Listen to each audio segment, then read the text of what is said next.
All right, we did it. We are recording.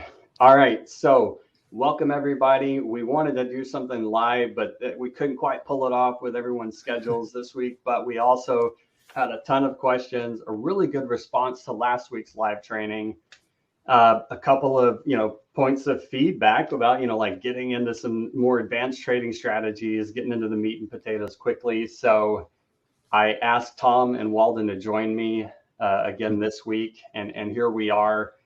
I've seen their slide deck. They totally deliver on what what the feedback was. So we're going to get right into things and talk about some advanced trading strategies.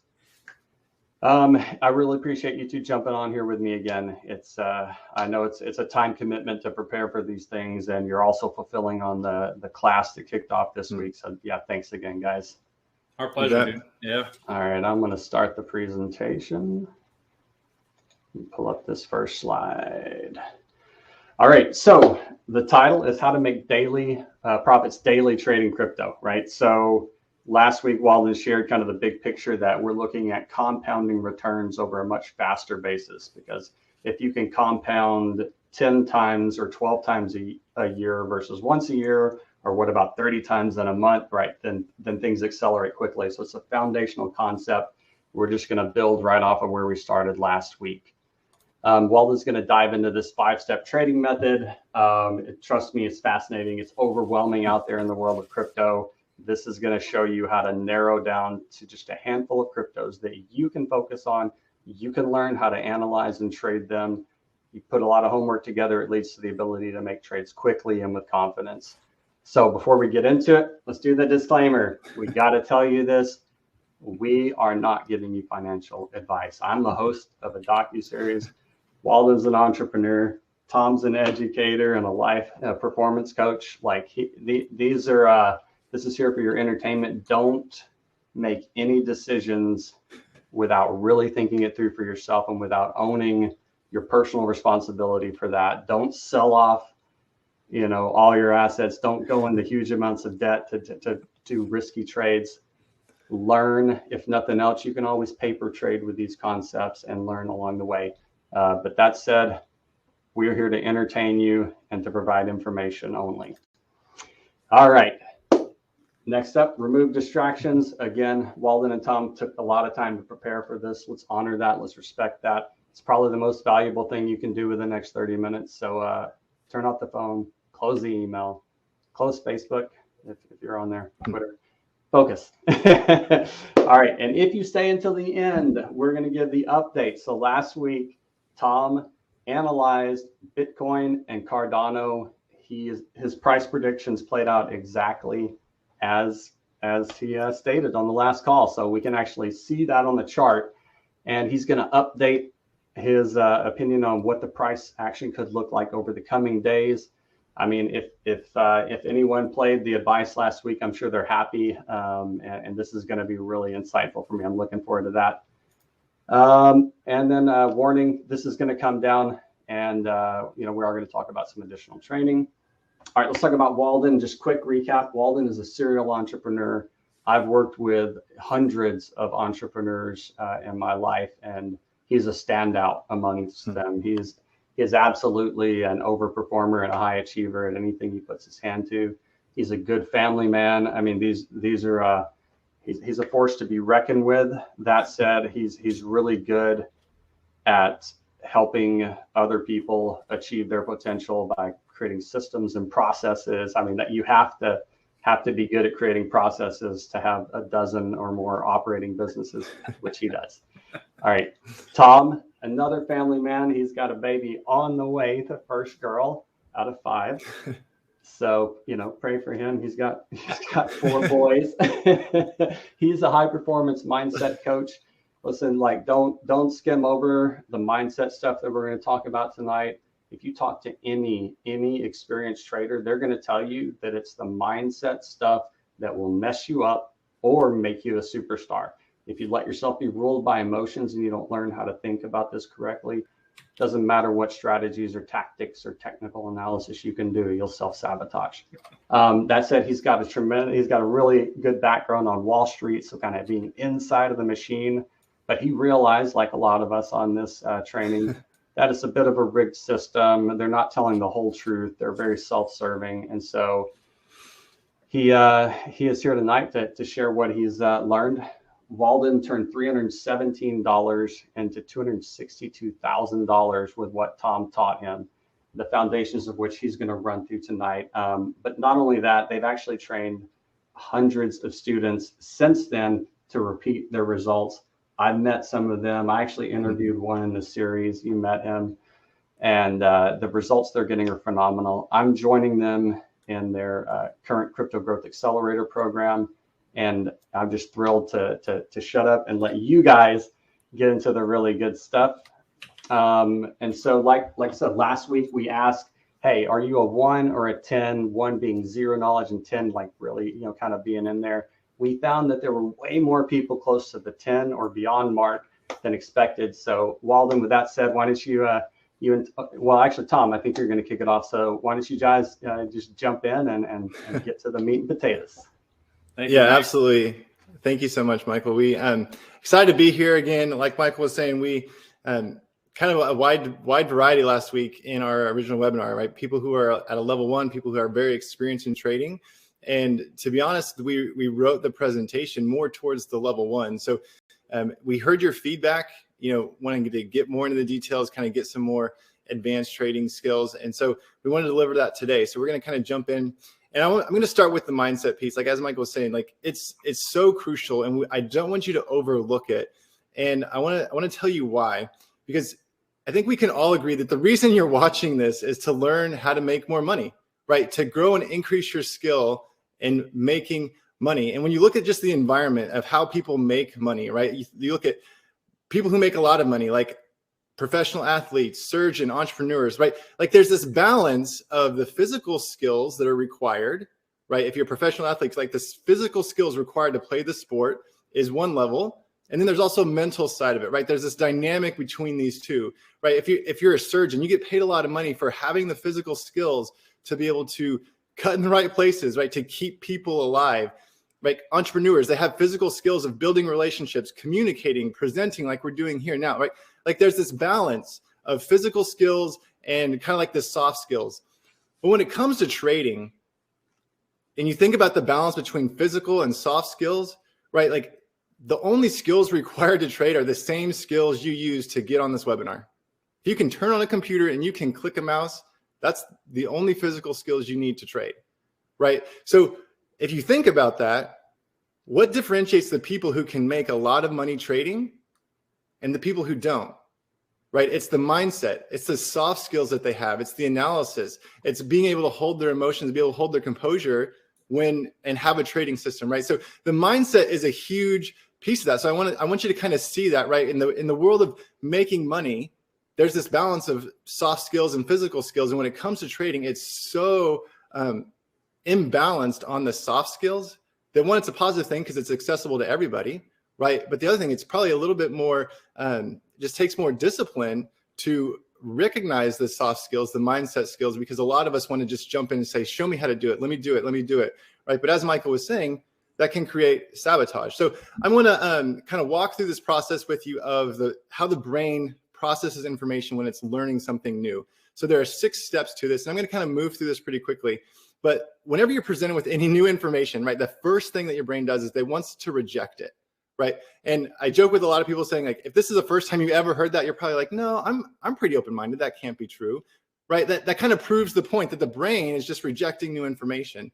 But we'll gradually go through this process of like, okay, well, that might be true, but I don't think that would work for me, right? That's that second step. And then as we dig in a little more, it's kind of like, okay, that could work for me. Like that might work. And then as we keep going, we move into that stage of agreement where we cross that blue line and it's like, I get it. That can work. And I believe I can do it. Right. But that's not the place where we stop. There are 2 stages after that. There's a stage of I can do it. Right. Like if you've ever been in math class, I remember being in 7th grade and on the board, it made sense. And I went home to do my homework and I was like, what just happened between now and when I was in math class? Like I couldn't do it because I needed to practice. Right. So in order to learn any skill, just because you can see it and see the opportunity, there is practice to learn how to do it. And then the final stage is that stage of mastery where you can teach it, where you can articulate to someone else. So I want you to listen to this presentation. I want you to listen to Walden, thinking in those terms, knowing that that's the final step. Like, think in terms of learning to teach, right? And that'll help you absorb the information. And when it comes to just absorbing the information, right, there are a few obstacles to growth. The first one is to think that you already know, right? Because if you think that you already know, your brain is going to start turning off and saying, oh, I already know this, right? So you're going to potentially miss information. So if you think if this is something you've already heard, right, I want you to open your mind and be like, okay, how might they be explaining it so I can teach it to someone, right? The second obstacle to growth is that you don't think you can learn, right? If you think you have to be this super financial wizard, have to be expert with the numbers, and you're just like, I'd love for it to happen, but I don't know if I can really learn, right? Like, that's going to be an obstacle to your growth, and especially learning a new skill set. And the third one is just the self-sabotaging beliefs that don't seem like they're trading related. And I'm going to get into it now. Like, this is how the brain works, and this is how self-sabotage will happen, where you won't even see it because it doesn't feel trading related. But you'll see on the left side, you have a circumstance that happens, and it's a neutral circumstance, right? We're the ones that bring the drama to our circumstances. And what you see in that gray box there, it's like a filter, which is our belief systems. And we filter all these neutral circumstances, these objective circumstances, we filter them through this belief system that we've created. And the thing about belief systems is that you weren't born with any of them, right? We establish our belief systems by the time we're 6, 7 years old, but they come from our parents, they come from people we respect, right? And these become the filters that we look through life. And so we take this objective circumstance, we add some drama to it from our belief system, which then creates a thought. And that thought produces a feeling, and that feeling produces an action, right? And as you know, your actions produce the results that you get. And your results always come back and confirm the belief that you had, right? Your brain is searching for evidence to prove this belief system to be true. And so the way this plays out with trading is, let's say, for example, as a 6-year-old, 7-year-old, your parents, they tried something in business and it failed. They lost all their money and got a divorce, right? You may have created a belief subconsciously realizing, hey, losing money harms my family. Okay, so enter trading. There's this objective circumstance. You lost money on a trade, right? But when you run that through your belief system of, when I lose money, it harms my family, that creates the thought of, hey, I can't afford to miss more trades because I love my family, right? That's a high value that you hold. So I can't afford to miss any more trades. And so when you say, I can't afford to miss any more trades, it creates this feeling of tension. You get stressed, you feel tight, you get fearful, right? And when you're in that mode, you're kind of like, okay, I think I'm just going to learn a little bit more. Instead of placing trades, I'm just going to learn more and know more so then I can feel confident placing trades. So then what ends up happening, right? You don't take action, you don't place any trades. And the result is you maybe invested in a course to learn how to trade, placed 1 or 2 trades, never learned how to trade. And now this belief of money, when I lose money, it harms my family, right? You now have evidence of, oh, I invested in this trading course, never learned how to trade. Oh, I end up hurting my family anyways. So you can see there's this cycle that our belief systems that they're not even related to trading, yet these objective circumstances happen during the trading process that our brain registers as threat. So it doesn't matter how great you are at technical analysis. It doesn't matter how skilled you are at reading the markets or projecting. If you can't take action, if you can't get out of your own way because of these belief systems, you'll never truly be able to unlock your true potential when it comes to trading. So I just want you to see there will be things that come up in the trading journey that are sabotaging your results that aren't even related to trading, right? And so to just have the awareness of that is super beneficial. I'm not going to go more into that because we can kind of go down the rabbit hole there, but just be aware that the mindset piece is really important beyond just understanding how this works, but understanding what's the filter that I'm processing all of this through. And the more you can make that filter in this system like objective, the more you can make your trading a system instead of based off emotion, the more successful you will be. And so here's some things, like I said, some thoughts to hold as you go throughout this webinar and as you pursue trading is 1, learn for 2. I just talked about that a few minutes ago, right? If you can absorb information thinking, how can I teach this to my spouse? How would I teach this to my child? How would I teach this to my coworker, right? You're engaging a part of your brain that's moving towards that final step of learning, that mastery stage, right? The second thing is I would say, give yourself permission to be bad at first. And for a lot of people who are watching this, I'm sure that kind of like, oh, you kind of moved away, like bad. I don't want to be bad at anything, right? Like as your higher performer, like that That just is hard to handle. But here's the realization. If you quit, if you avoid the feeling of what comes by, being bad, quote unquote, if you quit, you'll never be a successful trader. So what could be possible if you gave yourself permission to be like, hey, I'm just getting started. The whole point is to learn. I'm going to get in the game and I'll be good someday, right? But I'm going to give myself permission to not be great right at the start. I'm not going to compare myself to somebody else, but I'm going to give myself permission to miss a few trades, right? Because I know that I'm learning, right? What if the losses were just part of the expense of learning, right? We're willing to pay hundreds of thousands of dollars to go to these universities and get an education, right? Is it okay to learn and miss on a few trades? Yeah, absolutely. So if you can hold the thought, hey, I'm going to get really good at being bad just long enough to get good, right? If you can hold that thought, if you can hold that perspective, it's inevitable for you to be a profitable trader, right? Doesn't matter if it takes 6 weeks, doesn't matter if it takes 6 months or 6 years, right? If you're getting really good at being bad long enough to get good, then it's inevitable for you to be a profitable trader. And I want to highlight just Usain Bolt, right? Probably the best sprinter in the Olympic history, right? Has the world record. And here's what he said, right? He trains 4 years to run 9 seconds. Yet there are people who don't get results in 2 months, give up and leave. And this was really profound to me. He said, sometimes failure is sought by oneself. So a lot of times we want to blame the system. We want to, say I didn't have the time, I didn't have the resources, I didn't quite understand this, right? But if we can hold the mindset, hey, I'm going to get really good at being bad just long enough to get good, we can hold the similar mindset that Usain Bolt had, where he's going to train for 4 years just to run 9 seconds because he has the end goal in mind, right? He's able to push past the hard feelings that may come from minor setbacks. They're not failures. They're just minor setbacks, but he's pressing forward towards the bigger purpose and towards the bigger goal. So just the path to success here, right? We want to break away from these self-sabotaging mindsets, right? And sometimes it's just being aware that, hey, they might be there, right? You don't have to be an expert to uncover them and be like, oh, it was this daddy issue from this age, right? Just know, hey, let's systematize the process, and that mindset is a huge part of your success.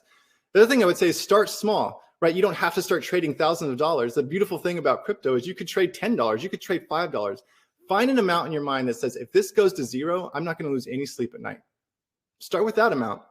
Third thing is don't force it, right? When you start forcing trades to get a specific result, it produces bad trades.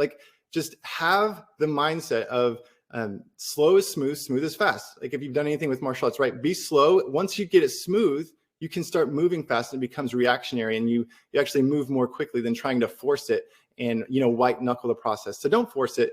And the last thing is just incremental mastery. Build upon what you're learning, right? Lay a foundation, learn a skill set, focus really hard on it. And then once you have that, right, it becomes manageable to learn the next thing. And then you just stack a new learning on that. You're just stacking mastery over and over again to get to the place where you're really good at trading and you're implementing into your lifestyle and you're getting the results that you want to get.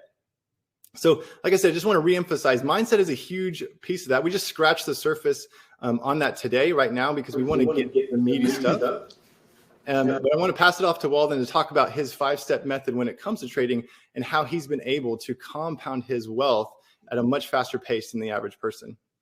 Thanks, Tom. And it was something that just clicked in my head when you were talking about incremental mastery. It was it's kind of like it's a blockchain in its own. You're just stacking blocks. It just popped in my head. I don't know what brought it up, but thank you guys again for having me back tonight. I'm excited to jump in here. One of the things that we got the most feedback on that people really wanted to expand on was, we know how to trade. We know some of this mindset stuff, but how are you finding these picks? How are you going through and isolating trends, figuring out what to trade? And that's really what spurred me to come back today and basically put on this next training of an expanded version of the 5-step method, I guess, right? I almost said model because on this next slide, there will be some models that we go through tonight.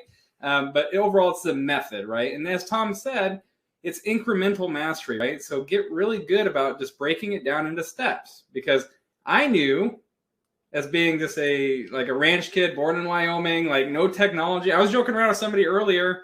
I was like, when it would rain and snow and it would be windy growing up, we wouldn't even get TV where I lived, right? We barely had radio where I lived, out in the middle of nowhere, right? I was not a tech guy. I knew that for me to be successful in anything I did in life, I had to make it so stinking simple that I could teach it to a second person, like Tom was saying, right? And as Tom was teaching me, and I was realizing the powerfulness of the mindset and that green mindset of, hey, just focus on a little compounding result every single day until you've had this massive like snowball effect towards your like overall trading ability. Like I was like, if I can keep this simple, then I can really focus on the mindset of staying and just growing that very slowly over time, or actually very quickly over time, very small results over time. And I could also focus on the physical piece that Tom was saying. Like, could I get on my phone? Could I place a trade without fear, right? Like, was my brain going to shut down when I went to hit like buy or sell or whatever? Like, was it going to allow me to trade physically, right? So like the big thing here tonight, really to push through this 5-step method, is we're going to break down all 5 steps here.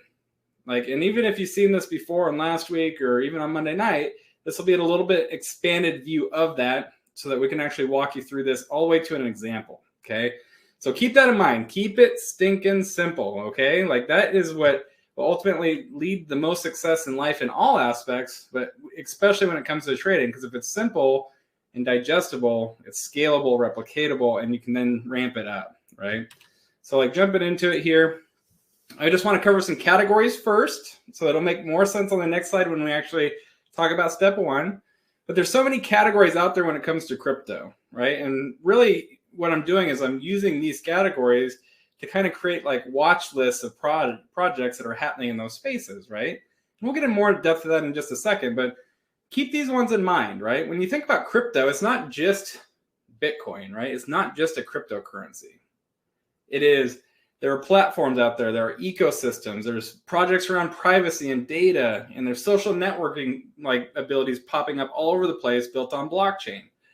There's decentralized finance or DeFi, there's metaverse and gaming, there's all these things floating around out here that could be deemed the crypto market, right? Once you kind of start to have that skill set of being able to say, okay, well, somebody just referenced an NFT. Where does that fit in, right? NFT, I would say, is probably in its own little category, but it might touch into the metaverse. It might touch into a gaming or gambling like platform. It's probably going to talk about exchanges. Like, so these start to overlap, right? And then like we take and snowball that into step 1. Step 1, the first thing I'm looking for is really the ability to step in. And as you're getting bombarded with all this marketing and media all day, every day, right? How much time does an average American spend with a screen in front of their face a day right now, right? 10 hours, 12 hours, who knows, right? It's up there. Every single time you're on your Facebook or your social media or the TV's on or there's a tablet in your face, like what's happening? You're getting ads and news. And what is news? News could be considered advertorial at the same time. A lot of stuff that you see on the news or stories breaking is a form of advertising in a weird way, if you really think about it, right? So as you're getting bombarded with these things, like it's very easy to start to see these trends and say, oh man, like somebody's really hitting hard on NFTs or Ethereum or Bitcoin or this chart or this or this or that or this project, right? Like you're going to start seeing it, right? I could pull up my newsfeed right now from Facebook. There's probably like the first 5 or 10 people on my feed are all talking about like projects that are happening. And it's not just me, like it's happening to almost every single person out there, right? So like as I'm creating these broad trends and I'm observing where these marketing messages are coming from, I then start to put them on a list and verify if they're even legit. It's very easy to see if something's legit. Does it have a following? Like that's a pretty easy one to think about, right? Like if I go pull up their website or their social platforms, like do they have a following? Yes or no? Pretty easy, right? Like, and then I can actually go through and like see if they've deployed capital, meaning have they raised money for a project and actually started spending it? Like, do they have some traction as a project, right? And as I'm doing this and I'm referencing back to that category list that we just looked at, I'm identifying like the category leaders, right? Something that like Tom and I, like we referenced in the past about like, we're looking for category kings, right? The category kings are those like primary guys that are really setting the tone for all the market. It's like that lead car in NASCAR, right? Because like if we start to identify those winners and we start to see how they're moving and what they're doing, there's always those cars behind them getting ready to slingshot around them and go as fast as they can because they've been drafting behind them and making the same movements as those category kings and they're not making the same mistakes, right? Because they're letting that lead car find the mistakes, and as soon as they make that mistake, they shoot around them, right? They slingshot. So have that in your mind. Create these category kings of these different categories as you're getting bombarded with your marketing all day, every day, right? Not hard, just a little bit of research. Like I said, now we're looking for those secondary cars, right? Those guys that are drafting behind the big guys, right?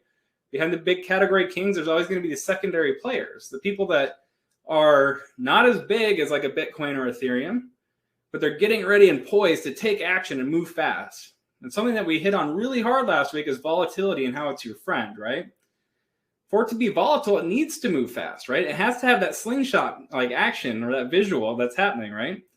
So as I'm finding these secondary players, I'm going to go back up what I'm finding about them with data, research, and I'm going to verify the trends and analysis, right? Like, it's not hard. I'm doing the same thing that I just did with the category king, but now I'm doing it for the secondary players. So I'm still going through and like literally looking at their websites and looking at their followings online. I'm using just like very, very not high level, but very mid-level like concepts around social proof, meaning like, does it have community buy-in? Is there a social following behind it? I look at the fundamental proof, meaning like the financial side of things. I'm just saying like, have they raised money? Have they deployed it? You know, because if they raised a bunch of money and didn't deploy it, now the social proof probably isn't going to be there because they're probably considered like a scam or whatever, right? Or too early, or you hear terms like that, right? But like if they've got social proof that everybody's happy and backing the project and talking about the future and the vision and all this stuff, the fundamentals are there. And now I can step in and say, yeah, they've raised money, they've deployed it. I've looked at their roadmap that's listed out on their websites and on like their different medias. So now I'll go in and take it one step further and look at the technical side of things, right? And on the technical analysis, just draw simple, literal like price channels. I just want to see how much volatility and how fast that secondary car is moving, right? So if I pull up the chart and it's just tiny amounts of volume, not moving very fast, like it's probably not a secondary player that I want to trade too much, right? I'm looking for those volatile situations that I can take advantage of speed so that I can increase and compound the wealth, right? So it's a very important thing right there to address that, like not every single coin that you look at in the secondary markets gotta be worth your time to even sit there and verify and apply all your time to. You might pull up the chart just based on your gut, be like, oh, there's no volume here. This is very flat. Not like the candles every day are very small, right? We can get into some more of that in more advanced trainings and stuff too, as far as how to read charts. However, like just have that as a simple mindset for step 2. Step 3, like we're going to jump in, and this is where it starts to get a little bit more fun for me. And like once you know what you're looking for, it's even more fun, right? Like we're using screeners and patterns and just different tools that we can help you and kind of show you even here in a little bit on how to start to look for patterns that replicate, right? So if I'm looking at that category king, and now I've addressed like some secondary players that I want to go trade and invest into, I can then start to look at the charts and say, okay, well, when this category king moved like this, that's what happened here, right? And I start to look for patterns in between that category king and one of these like these second tiers, right? Because then like if I start to make correlations in my head that say like, hey, this one moved here, this one did this, right? This one went up, this one went down, right? So like when this one goes up, I don't want to trade this one because it's going to go down, right? Or when this one went up, this one, it took 24 hours, but then it went up too, right? Or maybe they were equally yoked, right? They were tied together where this one went up and this one went up at the same time, right? So like just use this because now you're using the tools and the skill sets. You're just looking for patterns in between that category king and that secondary player. And that's all you're doing for step 3. On step 4, we're getting a little bit more advanced because we're going to actually start charting this stuff out. When I say charting it out, I'm actually drawing support and resistance lines. I'm drawing the trend lines both diagonally to show me if it's a bull or bear market. And I'm also layering in horizontal support and resistance lines as that model that Tom talked about last week about floors and ceilings, right? Support and resistance. When you're going all the way up through the floor or through the roof, once you get through it, like you're past that resistance line and now it becomes your support because you're on the next floor up, right? Or if you're falling really fast, You fall through the floor, and now you're on the next level down. Now you have a ceiling, which is your new resistance line, you know? So like, very cool analogy that I would like to reference that Tom said last week. But overall, like, that is an insane, like, really easy visualization of how support and resistance lines work. You can do that whether it's diagonal or horizontal. But like, if I look at it and I draw the diagonal ones and it's running up and it's on a very nice bull pattern, I'm going to trade it differently than if I look at it and it's coming down and it's going on that bear trend, right? So I start to build these plans in my head that says, okay, well, I know this one's coming down. I'm looking for this pattern, which shows correction, right? Or maybe it's another pattern that shows that it's going to keep falling, right? So now I instantly know if I'm going to trade it or not. But same thing going up, right? I'm looking for points of like jumping in where it might pull back and allow me to have a good entry point. And then like I might also be looking for points where that resistance line's coming and I think it's going to bounce back off because there's no pattern for me, right? Keep it stinking simple. And like in the membership areas and stuff like that, we upload all these patterns and stuff that you can print out and just paste all over your walls and your computer screens, because as you're looking at these charts, it's just learning and developing. Like you can look at a chart and see if this like pattern's forming or not. When you see that, now you're looking at the history of what happened last time you've seen something similar on that chart or that like overall coin or project and what happened from it, right? So it's very cool. It's very simple. It doesn't have to be hard. But overall, once you've done that a couple times, now you can take action. You built up familiarity with the coin. And going back to one of my favorite quotes about Abe Lincoln is, chopping down the tree in 6 hours, what would you do? He says, I'm going to sharpen my axe for the first 4 and then chop it down. All right, same thing here. Steps 1 through 4, probably as you're doing this a few times, they might take you a little bit longer, right? There's nothing wrong with that because it's actually building in that mindset of allowing you to take action when the moment's right. So like step 5 becomes, now I'm familiar with it. I've identified these different secondary markets. I've seen the patterns. I know where they're going. I have a familiarity with the price and the momentum. And like, so when something does happen, like I'm ready. I've made my plan. I've decided like when I'm going to enter, when I'm going to exit, what happens if it goes up, what happens if it goes down. I've got my plan ready. So now I'm waiting for the right time, right? Sometimes that right time doesn't come, guys. It doesn't always have to happen, right? And that's a sign that maybe your charting was just a little bit off, which your forecasting was just a little bit off, right? Maybe it happened before your charting was all the way done. Or maybe it's just taking a little bit longer to form that same pattern, right? So like timing is not always going to be spot on accurate, but that's a good telltale sign of your charting and your effectiveness of your charting and forecasting. But I can tell you, as you hone that skill, just like Tom did last week with Bitcoin and the Uncensored Crypto Nation's pick of the week of Cardano, like he used it, he figured out the pattern and forecasted it accurately. And what happened? 2 for 2, 100% accuracy headed into this training, right? If you get really good at forecasting and those patterns and that chart analysis, like that one skill alone will pay you dividends for the rest of your life. I can guarantee you, because that's how I started. This is the number one thing I focused on, like starting out, was just like getting really good about reading charts and drawing lines, and not overcomplicating stuff. Like this whole thing, keep it stinking simple. So I'm going to do a quick example with you guys. And I know there's a lot of logos on here. It might be distracting for just a second.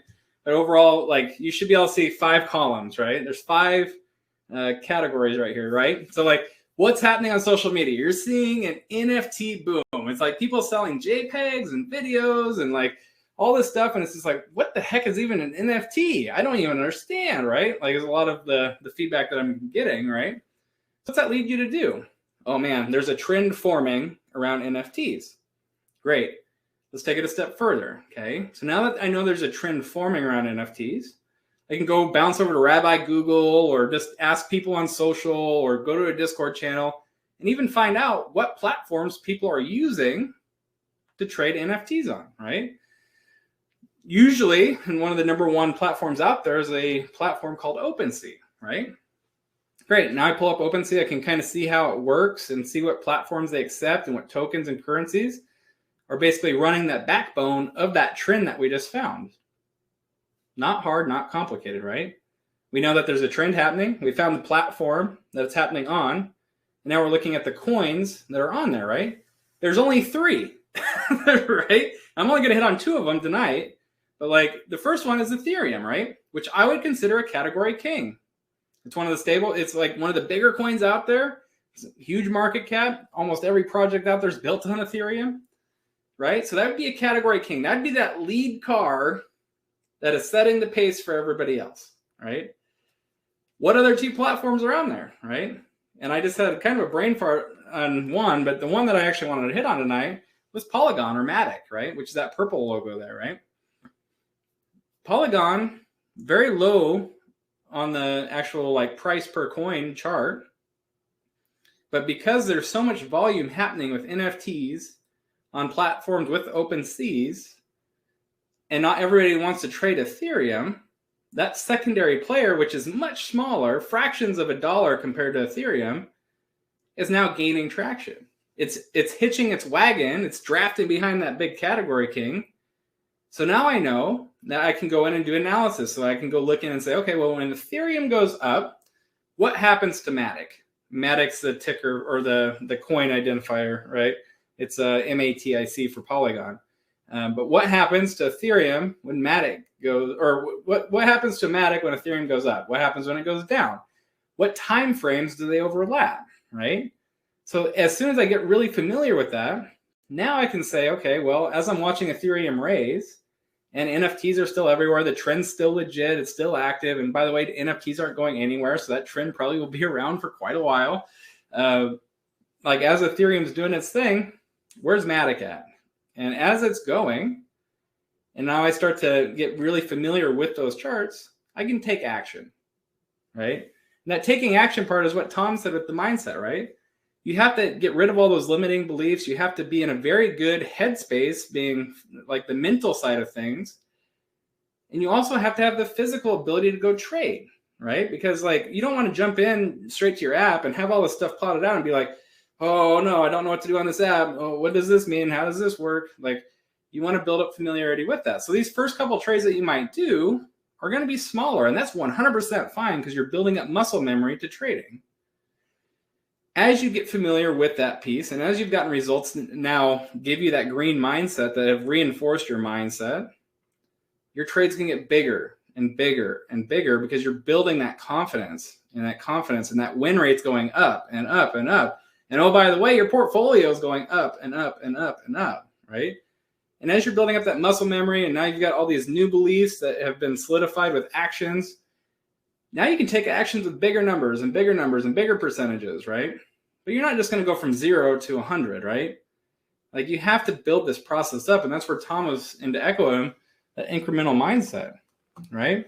So like this is like really important stuff. Hopefully you're getting value out of that. What I want to do next is talk about some trading tools so that when it comes to taking action, we're ready, right? So we're going to talk about a few differences here that basically we got a ton of feedback on that people wanted to know the differences and kind of what it means and what platforms I'm using and tools that I'm using and all this stuff. And then we're actually going to take just a little bit of a break from the screen share of the slides.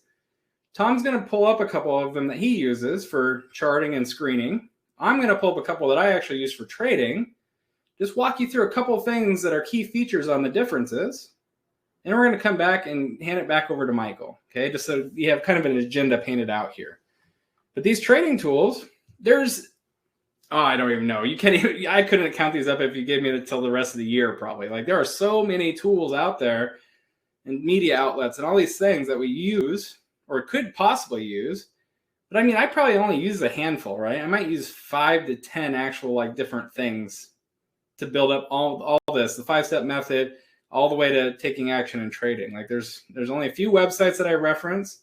There's only a couple search engines, a couple social media outlets, and a few websites that I use for tools to actually make it happen, right? So jumping into these media outlets that can kind of start to show you steps 1 and 2 even, like these media outlets, right? These social media groups that you could be on. Like there's Facebook groups specifically set up for tracking projects, right? There are Reddit forums and Discord channels. If you're not on Discord, you're not really in crypto. Like I'll just throw that out right there, right now. Like most people that are trading crypto or trading NFTs or trading projects or building up projects are doing it on Discord because they have complete control over the content that they can push out. Compared to building it up on Facebook or whatever, where Facebook could turn it off tomorrow or Meta or whatever they call it, right? But they could turn it off tomorrow and all that's gone. Or they can limit you or censor you, right? You can't do that on Discord. You can even kind of do that on Reddit. We watched that with the Wall Street Bets guys. They could take down Reddit forums pretty quickly, right? So, but Reddit still has that more open forum ability, right? As far as the social media platform goes, there's so much crypto banter that happens on Twitter that like it's very easy to start to see these bigger trends start to come to fruition and formulate even. That like I'm not even on Twitter, but I will still use Twitter as a reference tool, right? So there's different people that I have links to their profiles, and I can go pull up their profile and look at their last tweets and see how they're identifying different trends or what projects they're working on in the space, right? Nothing crazy there. Websites, I have a handful. Number one is got to be Decentral Publishing. Number two is probably Daily Hodl. And then CoinMarketCap, just to analyze market cap values and do some of that fundamental analysis. But websites are important. And some people are like, well, why spend all your time reading on these sites or paying attention or following the different writers and editors and analysts?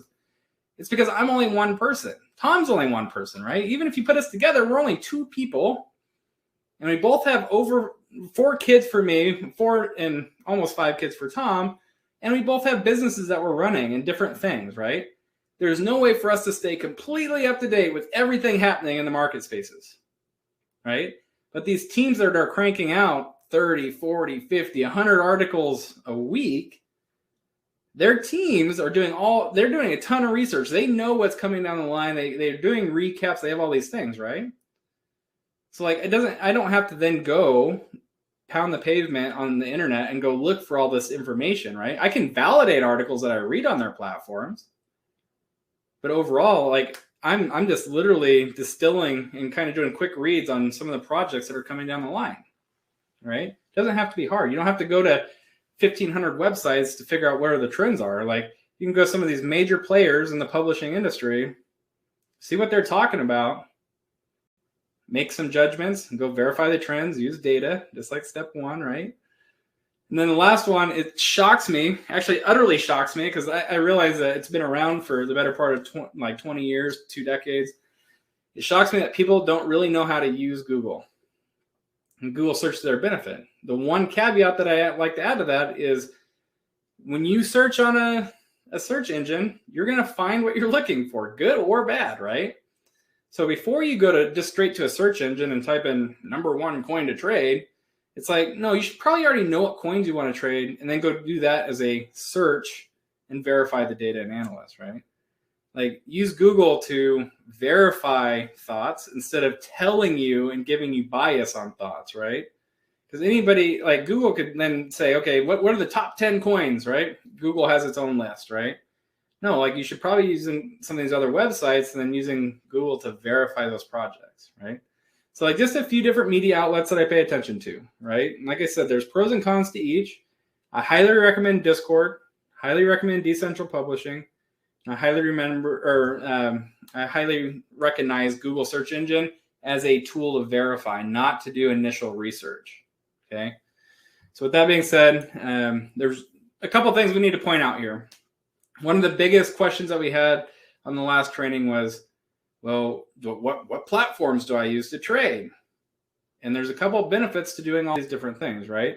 These are some popular centralized exchanges, and I'll tell you what that means in a second, but these are probably the big 4 in my opinion, right? You have the Coinbase, Gemini, Kraken, and Binance. Pros and cons to both. Like, it doesn't matter which ones you're using, it's still a centralized exchange. When I say centralized exchange, there's a few things that you have to know about that compared to a decentralized exchange, which we'll get into in just a second. A centralized exchange is much better for active trading, high volumes, like there's a lot of liquidity events that can happen much quicker, and it's very easy to onboard a new client or a new customer, as they would say, right? All you do is verify your driver's license and you can pretty much have an account right there on the spot or an email address, right? Like that's pretty much the extent of setting up a centralized exchange. And then you do your deposit and you're up and trading, right? But what they don't like to tell you is a centralized exchange is not built on the Bitcoin philosophy of transparency and trust and all these things, because technically you're trading from that exchange's wallet, not your own. So any asset that you've acquired while trading on that platform is technically not yours.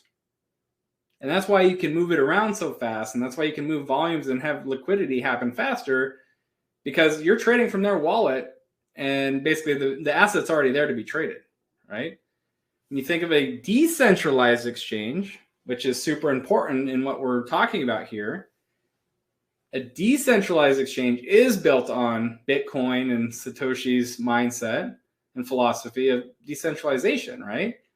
Like it's completely, you're able to pull your assets off the chain and take them with you, whether they're an online wallet or a hard wallet, right?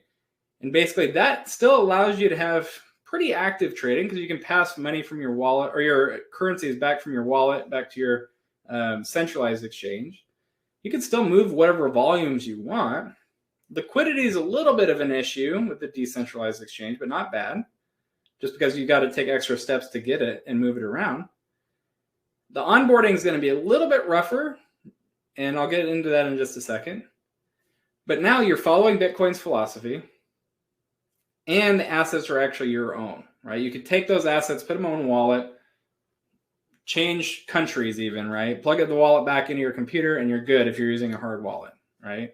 If you're on a web-based wallet on a decentralized exchange, now it's just making sure that you have internet to basically log back into that exchange, and now you can move it around. But they're actually assets that you own in your wallet, right? So some big differences there. So we've come to the portion where we're going to basically pull this down for just a second and talk about using some of these tools. So I'm going to have Tom come back on now. We're going to stop sharing the presentation for just a second. Tom's going to walk us through some of the tools that he uses to chart, and basically just some of the fine-tuned basic details of those tools. And then I'm going to take it a step further with like a difference between basically a centralized exchange and a decentralized exchange. So Tom, all you. Awesome. Thank you so much. Well, then I'm going to go ahead and share my screen. Go ahead and confirm that you can see it if you would. Yep, we're good. Can you see it? Okay, cool. So this platform, this is where I spend a lot of my time when it comes to trading. This is called TradingView. And a lot of good things here in TradingView that I like. But I like that it's very friendly from a charting perspective, because I do a lot of technical analysis. But I will say that it is pretty robust in a lot of different areas. You can set alerts. And so if I were to click over here, I'm over here on the right-hand side, any alerts that you have set, right, they'll come up here. And I will say there's a free version that they offer, and then there's a paid version that allows you to have more alerts set, to have more indicators, different things like that. I just have the free version because I use alerts in different places, but I do know people who came through our trading course last year. It's like they absolutely love TradingView, and a big part of it is because of the alerts are so simple. So it just kind of depends on what suits your style, what suits your plan. But even here on the side, right, you've got headlines. So I'm on Bitcoin as far as on my watch list, right? So this is giving me quick headlines access right here. Some other things, just kind of clicking down through here, some more advanced data. What I want to show, where is it? This is also just kind of like a social media type platform where people are sharing their ideas across. Here it is. Those are my ideas. Sorry, they're sharing their ideas across the platform, right? What I'm trying to pull up is there's a place that, and maybe I'm missing it. There's a place where you can go and see this like full view, and there are people who are doing analysis like we're going to do today, where it's like this can be your own trading, like one of your trading resources, right? When Walden's talking about using social media, like people here who are using the software, right, who are in this all day every day, it's like they have ideas in here, right? And you have to use some discernment, right? You don't know who this person is. They may be someone who makes millions of dollars trading, or they could just be someone who's brand new, just throwing out ideas, trying to troll people, right? Like there is some discretion, but just know like there are tools that have this in place, right? One thing that I showed this past Monday is there's a screener right here. When Walden's talking about screener, right? So you can click on Crypto Screener. And if you know what you're screening for, right? It will allow you to filter. Here, I'm going to click on filters. Well, I'll go ahead and expand it. Right here are all these coins, and I can click on filters to kind of say, okay, if I'm looking for something with, you know, something that's a smaller market cap, right? So I'm going to adjust just this, saying, okay, I want something with a smaller market cap. So only show me those. Show me something that has a little higher volume. I do want some activity, right? Because if you're using this method, right, maybe you've identified, okay, here's the category king, right? So I'm trying to find the coins that kind of track with that. So I want some activity, right? And maybe you're saying, show me something that has a return, you know, this change has changed since the open and close of at least 2%, right? I'm in your strategy. Maybe it's like, hey, I'm looking for something that is on the move, going upwards. So then you can close out that filter, right? I just set 3 categories. And now instead of having all the coins, I have a much smaller list to choose from. And maybe this list is bigger than I want it to be, so I can go back in and adjust what I want. But that's kind of how you can use these filters or these screeners to really sort and find the coins that you're looking for. So moving past the screener part of it, I'm going to kind of minimize this here and just kind of touch on the chart, right? There are a lot of tools here that make charting really simple. And that's the main reason why I use this, right? I use it for the charting capabilities. So even here on the left-hand side, right? As Walden was talking about drawing lines of support and resistance, these are horizontal lines where I can click on horizontal line, right? Pretty self-explanatory. And what I'm looking for is to just see where does the price turn? Like where is there a change in price? So right here, here's an example. So to just draw the line, I just click right there. Okay, I drew the line. And look, I can change the line. So I'm going to make this a solid line. And I'm going to change the depth there, or the thickness. So if I want to draw another line, I'm coming here. Look, here's another price point where it turned. So I'm going to just click. Again, the horizontal line is there. And now you can see you've now drawn some lines where historically the price has turned. And this top line could be like a line of resistance. This one could potentially be a line of support depending on where the price is. Right? As Walden said, the support is kind of like the floor. So if we were to draw support right now, I would say, okay, the price turned here. I'm going to click and draw a horizontal line there. So this orange line is acting like my support. And I'm going to change this to say, this is, we'll make this purple and say this purple line is acting like resistance, right? So as the price comes up, as it gets close to this purple line, there's going to be some resistance in price and potentially push it back down. So really simple ways to draw as far as the trend lines that Walden talked about. And this is kind of where I'll end on these drawing tools. You can just click on the chart where the price turns. And now we're trying to connect the dots diagonally. So I clicked on it and I'm just dragging my mouse. I'm not holding it down. I'm just dragging it. And then wherever I want it to stop, I'll say right here, I'll click and I'm drawing lines on the chart. So TradingView has a lot of tools in here, right? They're thinking in terms of traders. They've got a lot more advanced things. They've got a community where people are here, you know, providing ideas. You've got some screeners. So I think from a charting technical analysis standpoint, TradingView is one of the best that I use. And like I said, I primarily use it mainly for the technical analysis tools that are available. Super good stuff, Tom. Thank you for sharing that.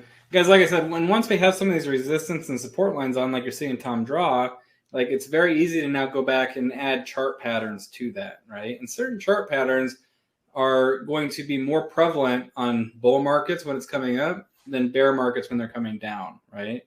And depending on whether it's going up or down, these chart patterns will tell you kind of where these break-even points are, right? So like I said earlier, it's worth your time to get really good with charting and even just being able to draw lines like you just saw Tom do it very simply on these support and resistance, because it's going to show you where that is moving, right? So if you only take one thing away from the night, just know that by doing a support and resistance line, you're already miles ahead of somebody that's just trading on emotion or just trading on saying, oh, my neighbor told me to buy Dogecoin, right? No, like go on there, verify what they're telling you, verify the trends using just simple support and resistance lines. It's very easy, guys. So really quick, I'm going to show one more tool really quick before we jump into this. But overall, like on here, like using the tools, the next two that we're going to look at, and I'm going to go back a slide just for a second to reference this. and that is centralized exchanges, right? So the first one we're going to look at, and there's so many out there, like I said, and throughout the courses that we've done, like we've used a lot of them, right? The one tonight that we're actually going to look at is going to be Coinbase. Coinbase is a great centralized exchange. It's one of the biggest ones out there. It is a publicly traded company, so they do have a little bit more of accountability with them. But let me share my screen. I'm going to walk you through a brand new one that I literally just got set up for this class specifically. And we should be good there. Can you see it, Tom? Yes, I can. I can see it. All right. So on here, guys, like when you first sign up for Coinbase, it's going to run you through some verification and stuff, of course, like the KYC or know your customer. So it's going to ask you to verify your profile information and your email address, right? Nothing hard, very easy to set up. You can have it up and running in a few minutes, right? And you can buy and sell pretty quickly on these exchanges. That's one of the pros, remember? So like as we're starting to flow through here, like you're going to notice that compared to what you were just looking at on Tom's screen, when it comes to actually trading assets and actually looking at some of this stuff, this is going to be much more simpler than TradingView. That's why we have a couple different tools to use, right? But on here, I got a really nice snapshot of some of this Bitcoin and Ethereum. I can see where this like rough past 24-hour chart is looking like, where the price is at, the change that's happening, and it'll update every so often or when your screen refreshes.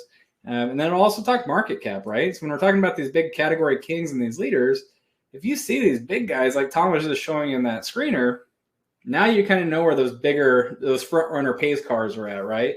Compared to like now you look at like the ones that we reference, right? Like I reference Polygon compared to Ethereum, right? Ethereum right now today, $316 billion on market cap. I would say that is a category king, right? And now we look at that NFT example and that the 5-step method example. And I talked about Polygon, right? Being that second car. And look at that, 11 billion, right? Fraction of it. Literally pennies on the dollar difference, right? And now look what happens, right? Ethereum goes up 1%, 2% in the last 24 hours. What happened to Polygon? 7.87% growth. And the chart looks very similar to Ethereum, right? So like now you kind of see the powerfulness, and this is live time data right here, like as you're watching this, right? But as I'm using this, I could jump in here and I could buy this right now through this exchange on my accounts app. Like that's as quick as you can move. Like I usually have my screen up on my desk with some of these like charts up, and I'll bounce over to Coinbase on my phone or my app and just buy right there. When I start to see and I know my entry points, I'm like buy, sell, sell, sell. Like it's not that hard because I have the muscle memory to do it now. But this centralized exchange, like now if I come in, I'll just pick Ethereum just for the fun of it here. But if I pull up Ethereum here, you're not getting all the craziness that you just had on TradingView, but at least you can pull it down to the 1 hour view, the day view, month, year, all this stuff. I can trade it right on the spot. I could buy it right here using different payment integration tools, or I can buy it using other coins, whatever I want. I can look at just what's going on here, activity-wise, popularity, past years, overview of the project, right? So when we're talking about doing research in some of this and validating the project, all this stuff's right here. The white paper of the project, the official website, any story is happening about it, right? Like you can actually use this as kind of one of those media outlets if you want, right? So this is a very generalized website. But now if I come in to buy, I can literally, if I wanted to, I could click buy $100 right here. I have a PayPal link there in here for this brand new account, preview buy, and it's going to start buying it, right? Like order preview, and that's as simple as it's got to be. Buy. I just bought $100 minus fees of Ethereum, like live right here, because it's as quick as it's going, and it's going to process on the network. Order submitted, done. Now I have $100 in Ethereum in my wallet, right? That's simple, right? Currency exchanges or these centralized exchanges move very quickly, but like they also allow you to buy and sell pretty quickly, right? So like that's one huge asset here when you think about a centralized exchange. You can also tie it to a wallet so you can send and receive it. You can pay for services with your wallet right here, right? So I can type in and say, I want to send $100, or I guess I'd have to do minus my fee here, $95. If I knew the person's mobile, email, or even their wallet address, I can send them the $95 just like that. just like that, right? No Zelle fees, no PayPal fees, none of that stuff. It's just literally send them the money, right? Same thing, vice versa, right? I can receive money, right? And oh, it's still a brand new account, so I might not be able to receive it right away. But like as I finish the verification pieces of it, I'll be able to receive money to the wallet too, right? So like just very simple, but it allows you to move pretty quick, right? But I do not own, now that that $95 is sitting there, and I can go back to assets here, and that portfolio balance will adjust, trust me. Like I've seen the transaction go through. I literally, like I don't own that Ethereum. That Ethereum is now owned by Coinbase in their wallet because it's Coinbase centralized exchange, right? That's the important thing to really think about when you think centralized exchanges. The next one that we look at is Coinbase Pro. Big difference, right? Easy to get them confused based on the name.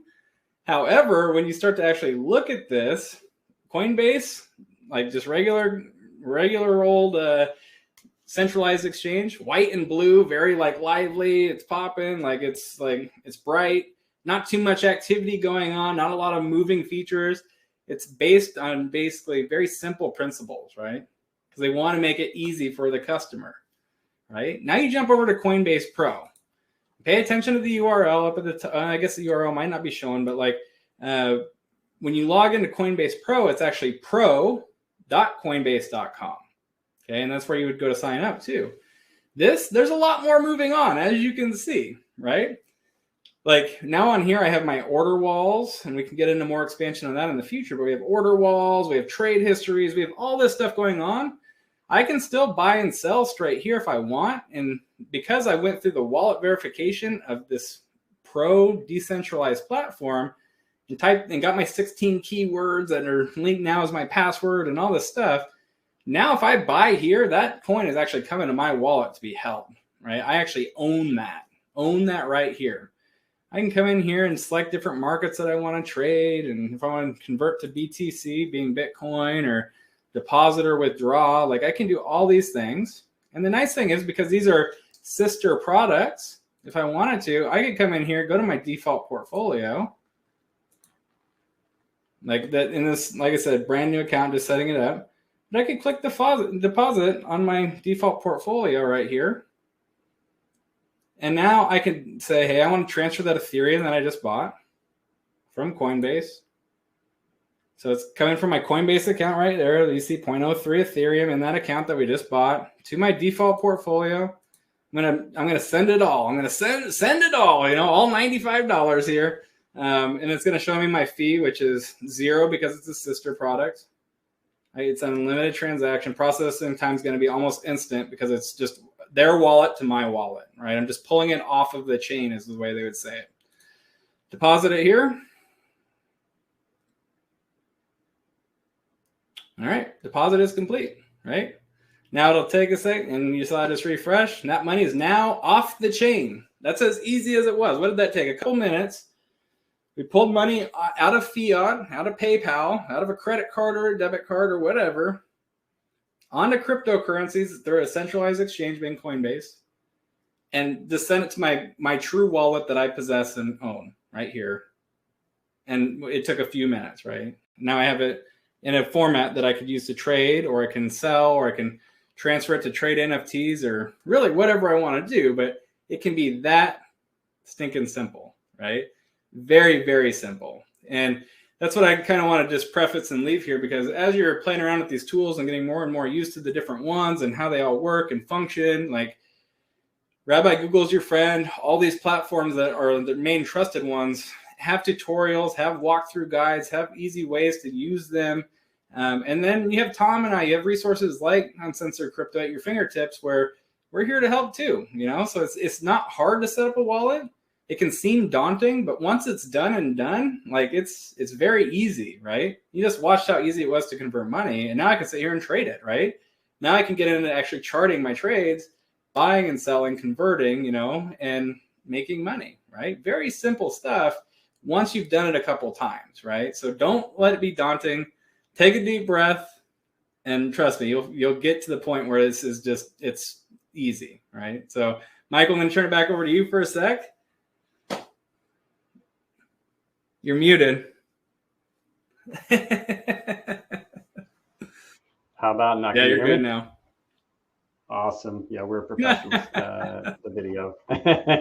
Good stuff. No, I had no idea you were going to pull up Coinbase and show that. I think it's pretty cool that the example that you used of Matic relative to Ethereum was demonstrated right there in the exaggerated movements. So I have some questions about that I'll get into maybe either now or in the next class. But definitely some eye-opening stuff. You guys really continue to just deliver value and pay it forward for the Uncensored Nation. So we appreciate that. So let's talk about the Crypto Growth Accelerator. So I joined you for the first session this last Monday. I saw the chat of the 150, 160 people who were on there live with us, chatting it out and asking questions. And then that's not even including the people who come for the replay. It was awesome. Like, one, you guys stayed on to answer every single question. And that's no small feat because it's the first class and all the questions get asked because nobody wants to wait till the next class, right? Hey, not mad at you. I don't blame them. I mean, it's like I'm you're the same living way in it now, right? Living in it now. Yeah, exactly. I'm the same way. So, and the feedback we got from the community after the fact was really phenomenal. There was a lot of appreciation for that, as well as just the structure, the time you took to dive into the details. And I know that next week we're going to start to dive in technical analysis into it really deeply. So that said, we had shut the class down for new people last Sunday night. But we actually found out that we had a number of technical issues where people weren't even able to see the training. We had it was just, hey, we're a startup. Sometimes tech things don't go perfectly.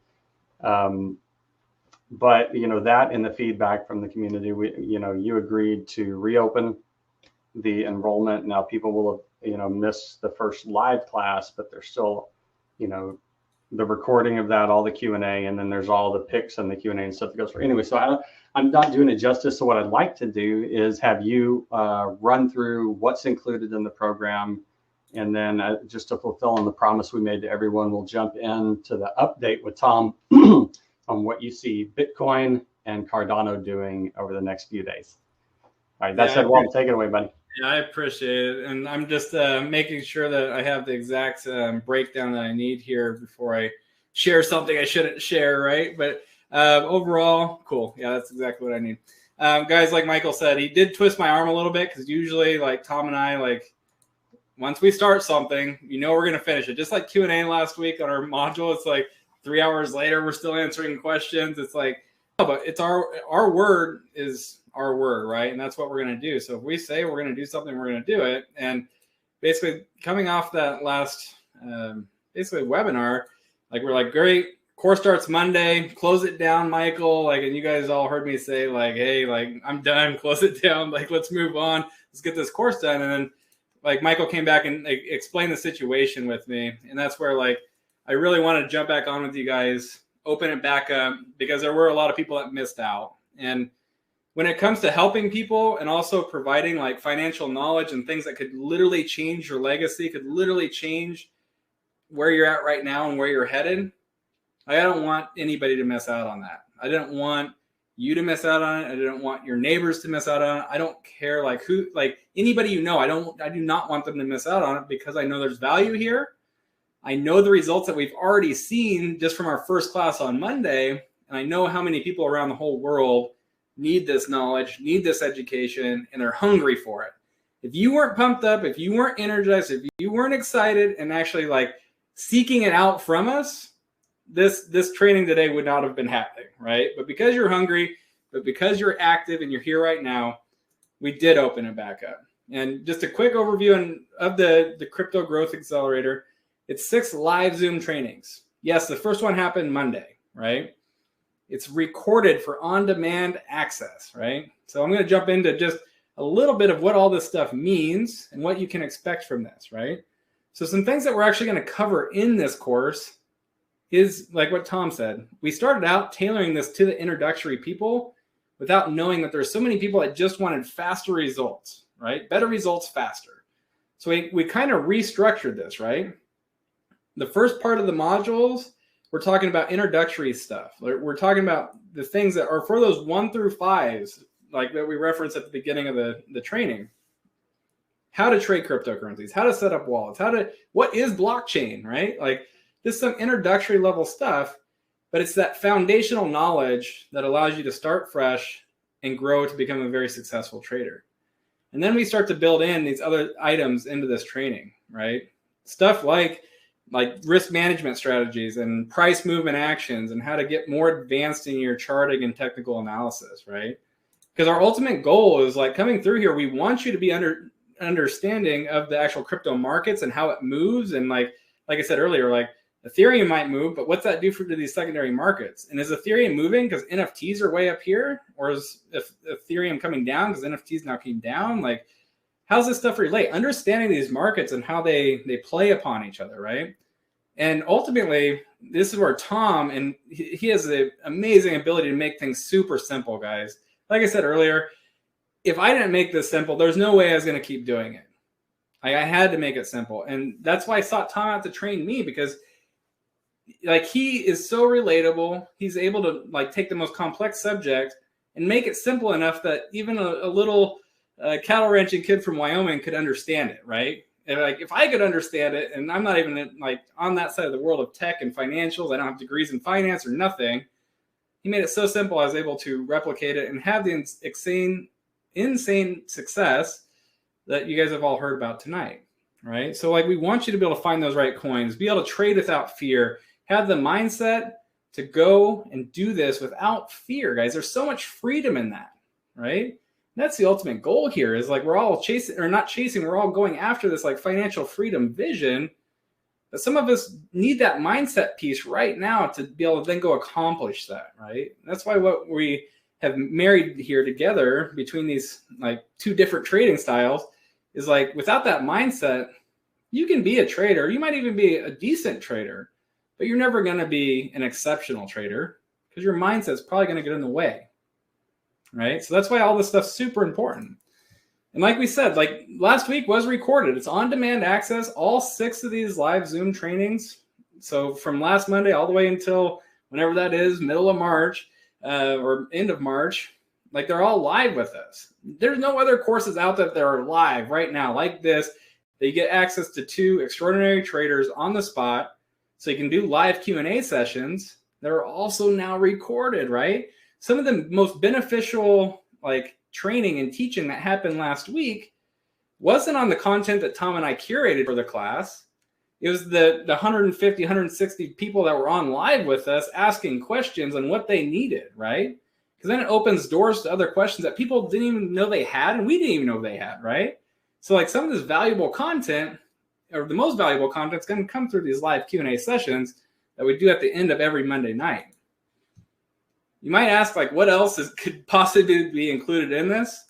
But Michael asked us to basically make this in a way that we could give them the knowledge, or give you the knowledge. We could give you the skill set. We could give you the mindset.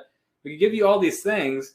But there's still people out there that might need that next level up, that next leg up of like, great, I have all this stuff down, but I just am not completely confident in some of the picks that I've been making. Great, we have you covered. So like literally, I've been doing calls every Sunday night for over a year now where I address like 3 cryptos to watch every single week. Like that's insane value, guys. Like people have paid thousands of dollars just for that knowledge that's already baked into this course, right? So now like you'll be starting this Sunday. So if you get in now, you'll start getting those picks even as soon as like this Sunday rolls around, Monday rolls around, like you'll be getting these picks already, right?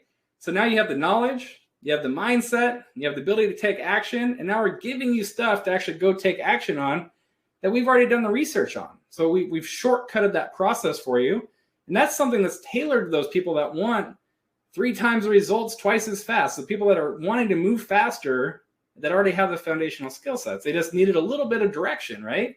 That's what this provides. We step back on to what about priority support and analysis. We have Discord servers set up. We have Telegram set up. We have emails and direct emails, all these different ways that you can actually be in communication with Tom and I throughout the whole course, right? So some of the homework that we gave out on Monday night was, hey, take what we taught tonight, go pull up 2 charts, and here's your homework on what to do on those charts.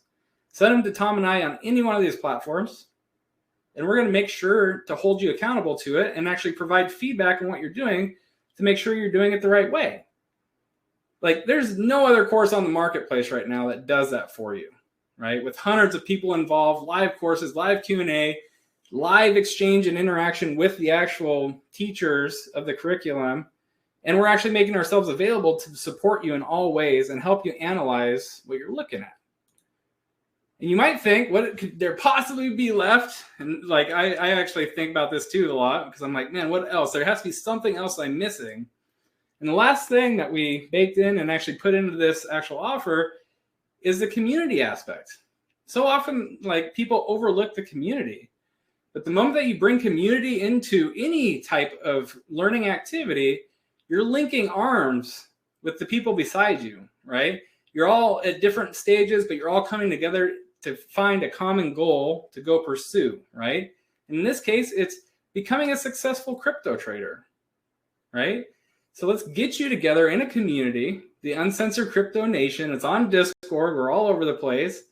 But this community is active. It's growing. It's people coming together from all over the globe. Like, literally, Uncensored Crypto reached 220 countries. Like, it's all over the globe. There's people that are part of this community that are all going after the same thing. And then let me take it a step further for you. Going back to that example that I used with the websites, it's like, hey, we're only one person. How can we stay up to date with everything that's going on? And the answer is you can't, right? But if we have a like-minded community of people that are all going through the same training, that are all after the same goal, and we've got the same methods and modules and mentalities and mindsets, now we have an activated army or nation of people that can help go out and actually do some of this 5-step method, help bring some ideas for projects and analysts and all these like different components into the community. So it's not one person trying to do it all. Now we have thousands of people working together to come together to achieve the goal. So just a quick recap of everything that's included in the CGA. First thing was the 6 live Zoom trainings. So if you get started now, you'll at least get 5 lives, right? We're going to do live Q&A sessions after every single one, open-ended. Like, we stay on until we're done. Until you're out of questions, and we've answered everything, we don't leave. We're men of our word. We will not either. We do weekly crypto picks. So you'll have at least an idea of some of the things that we're personally trading and why. So like, literally, it's a breakdown of this project. Maybe it's like an ideal like swing trade or day trade. Some of these like terms that you might not be familiar with. However, it's stuff that you'll be learning in the course, and you'll gain familiarity of what these picks even mean. But that's insane value right there, guys. And then you'll get priority support and analysis from Tom and I, where you can basically send in your picks and send in your like charts and everything. We can analyze them, give you feedback on it, saying you're doing this right. Look at this a little differently. Look at this pattern forming, X, Y, Z. And then lastly here, but not last, is that Discord community that we're building for the Uncensored Crypto Nation. I got to ask though, like, you might be thinking that's a ton of stuff. Like, and I got to ask, what if all this did was give you autonomous income? What if coming through this course, that's the only thing it achieved, was giving you a way to use money to make money and basically remove yourself from having to go to a job every single day? Would it be worth it to you? I think the answer is yes. And if you now could then take this next step further, what if all this did was give you some additional freedom and flexibility in your life to design the life that you actually wanted and live it on your own terms, instead of being financially bound or basically enslaved to the traditional mindset of I have to go to work, I have to do this, I have to do that. But now I have the freedom and flexibility to design my own schedule around my own trading. Guys, you can get to a point where you're trading very part-time and making just as much money as you are in your day jobs. I can guarantee that, because I watched it happen with so many people time and time again. Or what if all this did was give you the ability to go after your God-given assignment on earth? Like, go after strengthen your legacy, build up your family, take that extra like knowledge and skill set and just train the people around you. Maybe it isn't for you, but maybe it's for your kids. Maybe it's for your spouse. Maybe it's for those neighbors. Maybe it's for your best friend. But like this knowledge that you can take and now start helping with this mass adoption of this trend of cryptocurrency and trading and investing and taking back control from the wealth advisors on Wall Street, right? The people that are basically taking all the money. So tonight and today, like you have two options, two choices. The first option is you could keep spending your money how you're spending it. Keep investing it how you're investing it. Keep doing everything that you're doing, right? And if the market treats you great and favorably, like awesome. Hopefully you don't run out of money. Inflation's now at 7% and growing. Like your markets better be doing pretty damn good. By the time you get done paying all those fees, like you're basically left with the scraps, right? Second option is you can put in a little dedication and discipline. You can go and start learning this mindset, this skill set, these methods, these models, and actually like growing the mindset of how to use your money, take control of it, and how to make more money with your money, right? How to actually truly become an investor and actually truly start living that freedom mindset.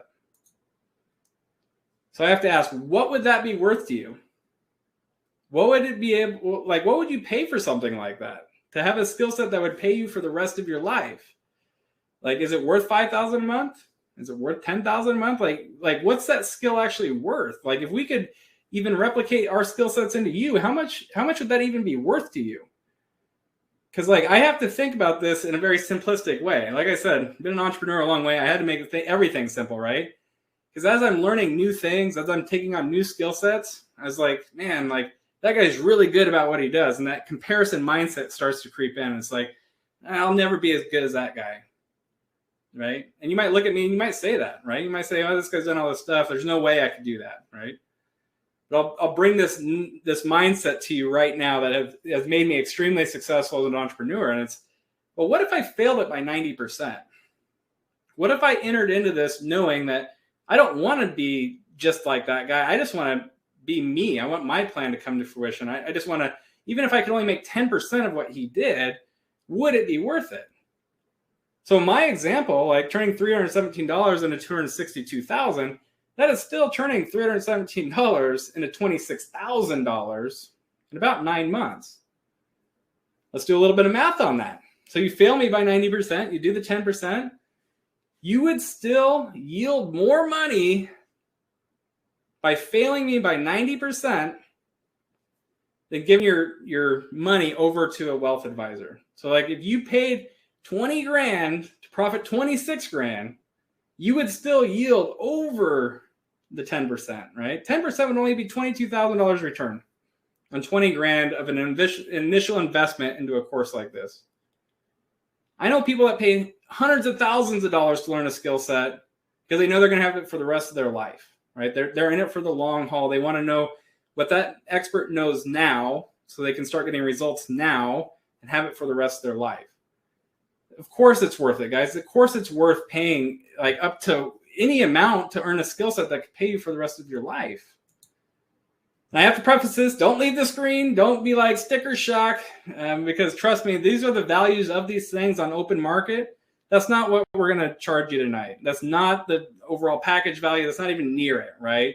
So look at these things though. Like we go down the list, 6 live Zoom trainings, live Q&A, weekly crypto picks, support and analysis, Discord value. You add it all up, the total value of this overall package is $10,389 all day long. If you break out any individual item off that list, I guarantee you we've either sold it at that price or that's the current market value of that item on the open market right now. That's pretty crazy value once you add it all up.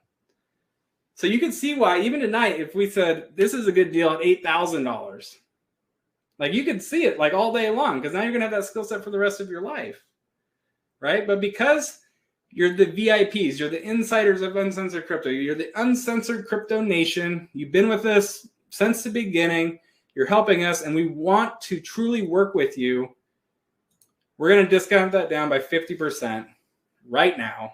If you go visit uncensoredcrypto.com/3x, 2x, All the details will be right there. But because Michael loves you guys so stinking much, he twisted my arm and got me to lower the price even further down. It's a bargain of a deal if you ask me. Like you'll never ever see this next price ever again. So I'm kind of pausing before this just because I really want to show you that I don't even want to go flip the slide. I love the $3,000 price point, $4,000 price point for something like this. You've already seen that it's over $10,000 in value. You're already getting a steal, right? But because like I love Michael, I love this community, I love where you're going. I want to work with all of you to create that financial legacy that you want to leave behind for your kids, leave behind for your generation, that legacy that you're going to leave. We're discounting it down to $21.97. Here's the deal, guys. This offer you're never going to see ever again. It's going to be $21.97 at the bare min right now for the weekend. And then I'm going to get on the phone with the tech guys and say, take the cart down. Module 2, the live course starts on February 28th. So you have up until we're going live for Module 2 to get in at this price. If you do not get in, this is the only time you're going to see it here. So visit uncensoredcrypto.com/3x2x. You can get started today. And like I said, you got to do it. You got to get started before 12:01 because it's never going to come back for this price ever again. And we made an exception to come back even online today to welcome it up and open the cart, like I said. But we want to work with you. We want to take that next step of growth with you. And we know that you can achieve financial freedom. So tonight you have two options, two choices. The first option, you do absolutely nothing. You don't take this leap of faith, which when you think of it, is 100% risk-free. Like you're not going to lose any money. Like you've been on here for an hour and 25 minutes, but like that's it. It's 100% risk-free. You've learned some stuff. You've got some new principles to go apply. 100% risk-free. Second option is you're going to pony up that small investment.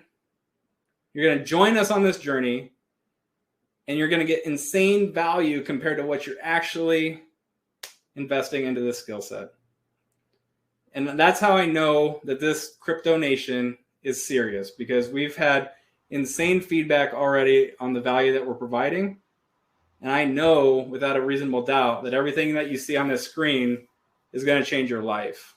These 6 live Zoom trainings, these live Q&A sessions, all this weekly crypto picks, like priority support and analysis, private Discord community, all these things, it's just insane value. So have that in mind when you're making this decision, because this is life-changing stuff, guys.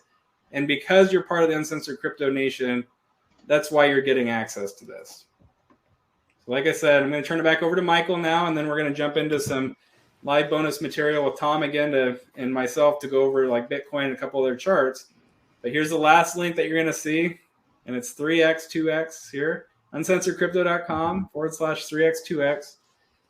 Go there now, get signed up, get started today so we can start working together to achieve financial freedom.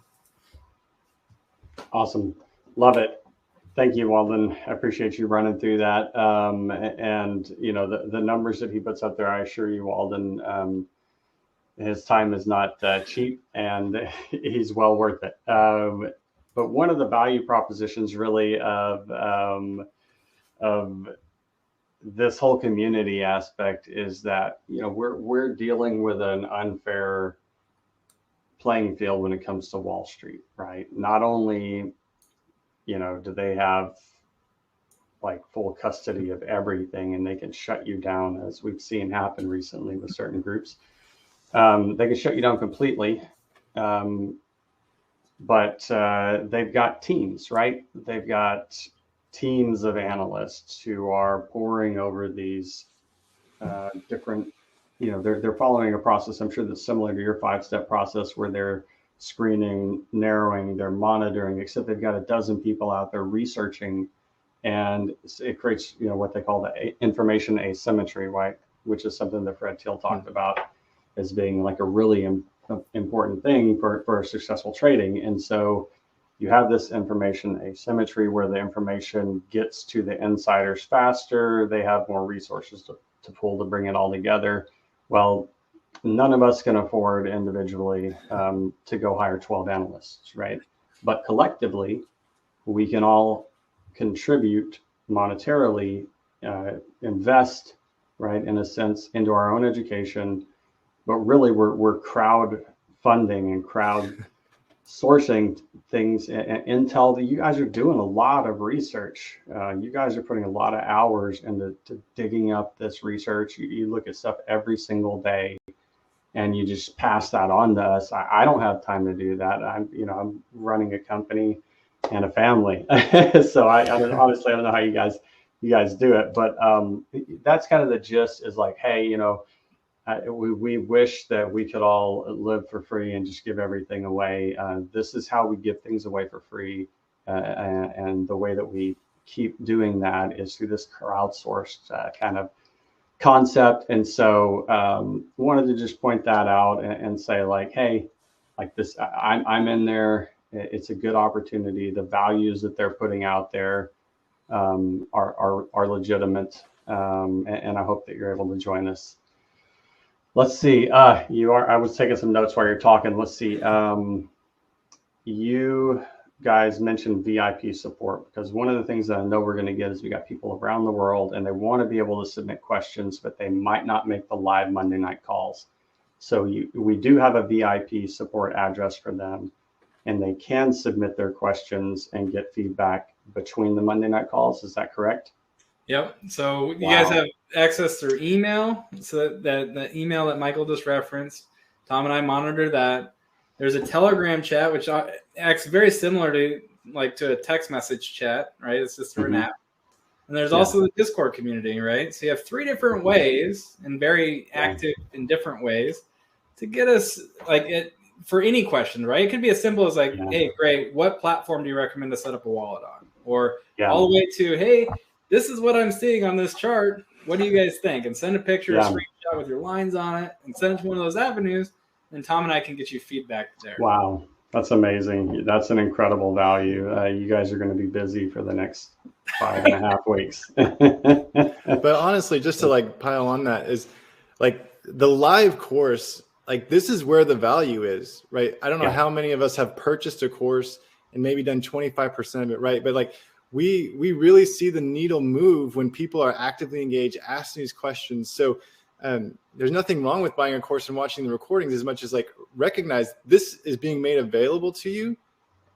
Use it, because this is where you can move the needle the fastest, when you're getting that feedback immediately, right? And not having to figure it out. If there's something that comes up in the module, it's what do they mean by that? You can literally come ask us and we can respond.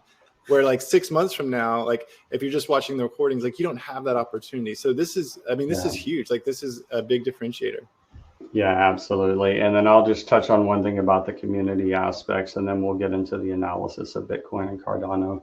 But we've seen it. We saw it on the first live class. Before you guys could even get to some of the questions, other members of the community answered them for you. And by the time you got to them, you're like, oh yeah, he answered that already.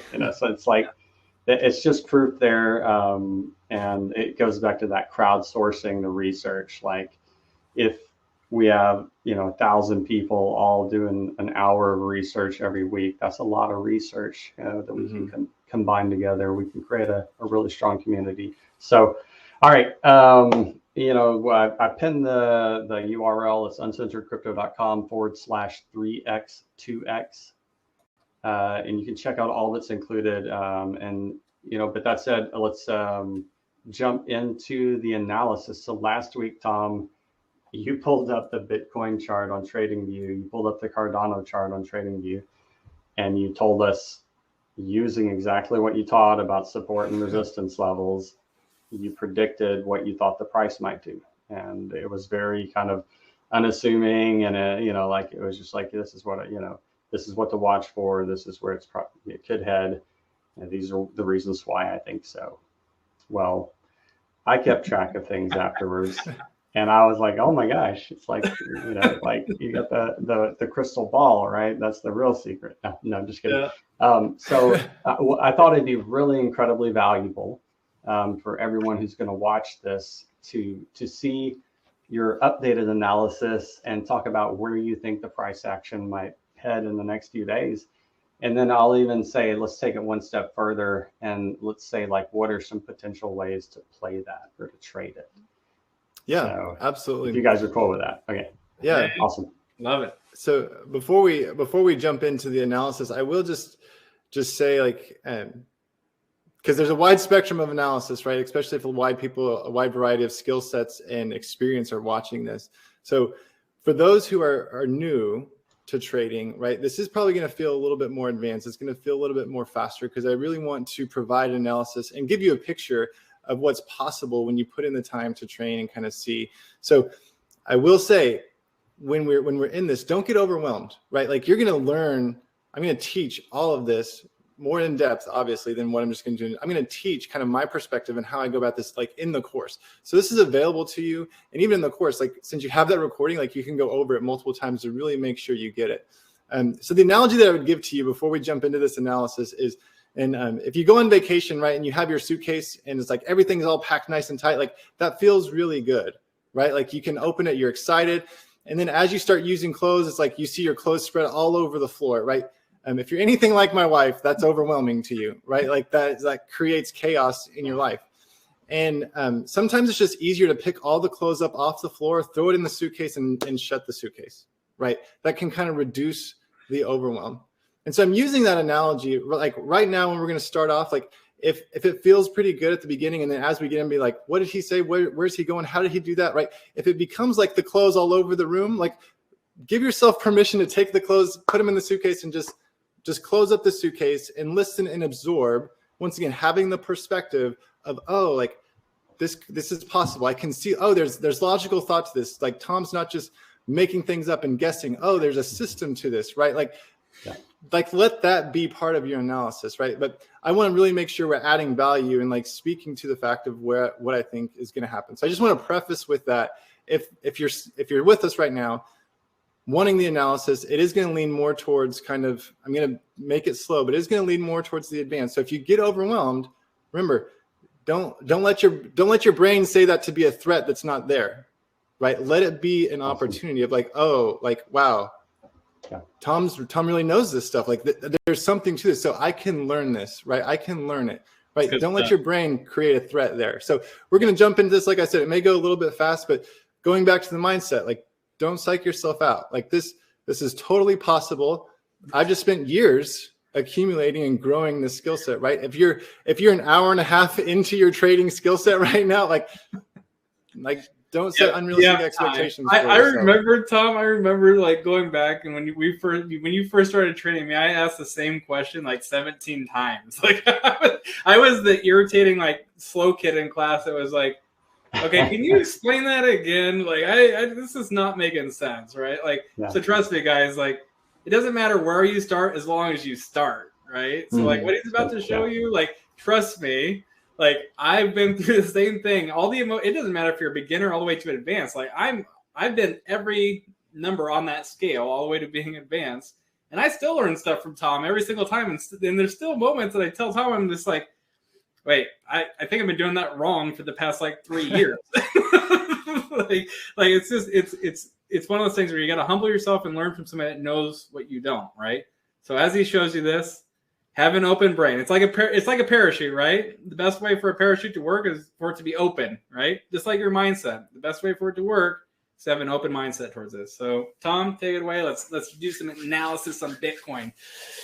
Yeah, let's jump in. So, on last week we talked about we're on this downward move here, and I drew a trend line. You know, so just like we were talking about, right? What I'm trying to do when I'm drawing a trend line is I'm trying to connect as many points as I can where the price is turning. So right here it's turning, here it's turning, right here it's turning. We see one turning down here. So I'm trying to connect at least 3 of these turning points, kind of find 3 dots where I feel like, oh, this could be a channel that the price is moving in, right? So I connected 1, 2, 3.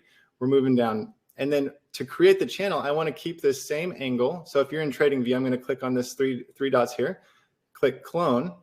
I'm going to keep that same angle of a line and just draw it down here and just kind of do the same thing, right? I'm looking for some points to connect. Where does it seem to respond the most? And I would maybe say something like that, right? We have a response there. It obviously responded a lot through here. And so just simply like that, I'm connecting these turning points. You can kind of create a channel in which Bitcoin is moving. And so I'm going to adjust this line just a little bit. And if you were on the call last week, we talked about this process called the market cycle, where it goes through these ups and downs, and call it accumulation, markup, distribution, markdown, right?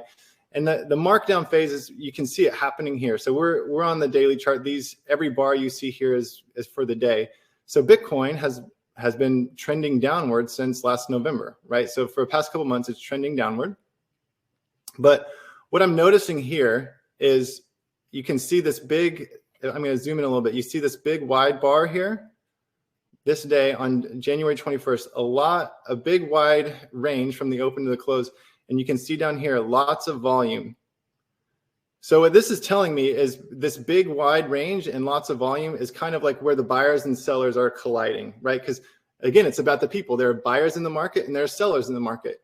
And I may have a selling strategy, you may have a buying strategy. So we're kind of pitted against each other based on what we're analyzing, right? So right here, this big wide range and heavy volume shows me this is where the buyers and sellers are colliding, right? And when the buyers came in heavy with this volume, you can see it caused this rally, this big move that we've been seeing over the past month or so.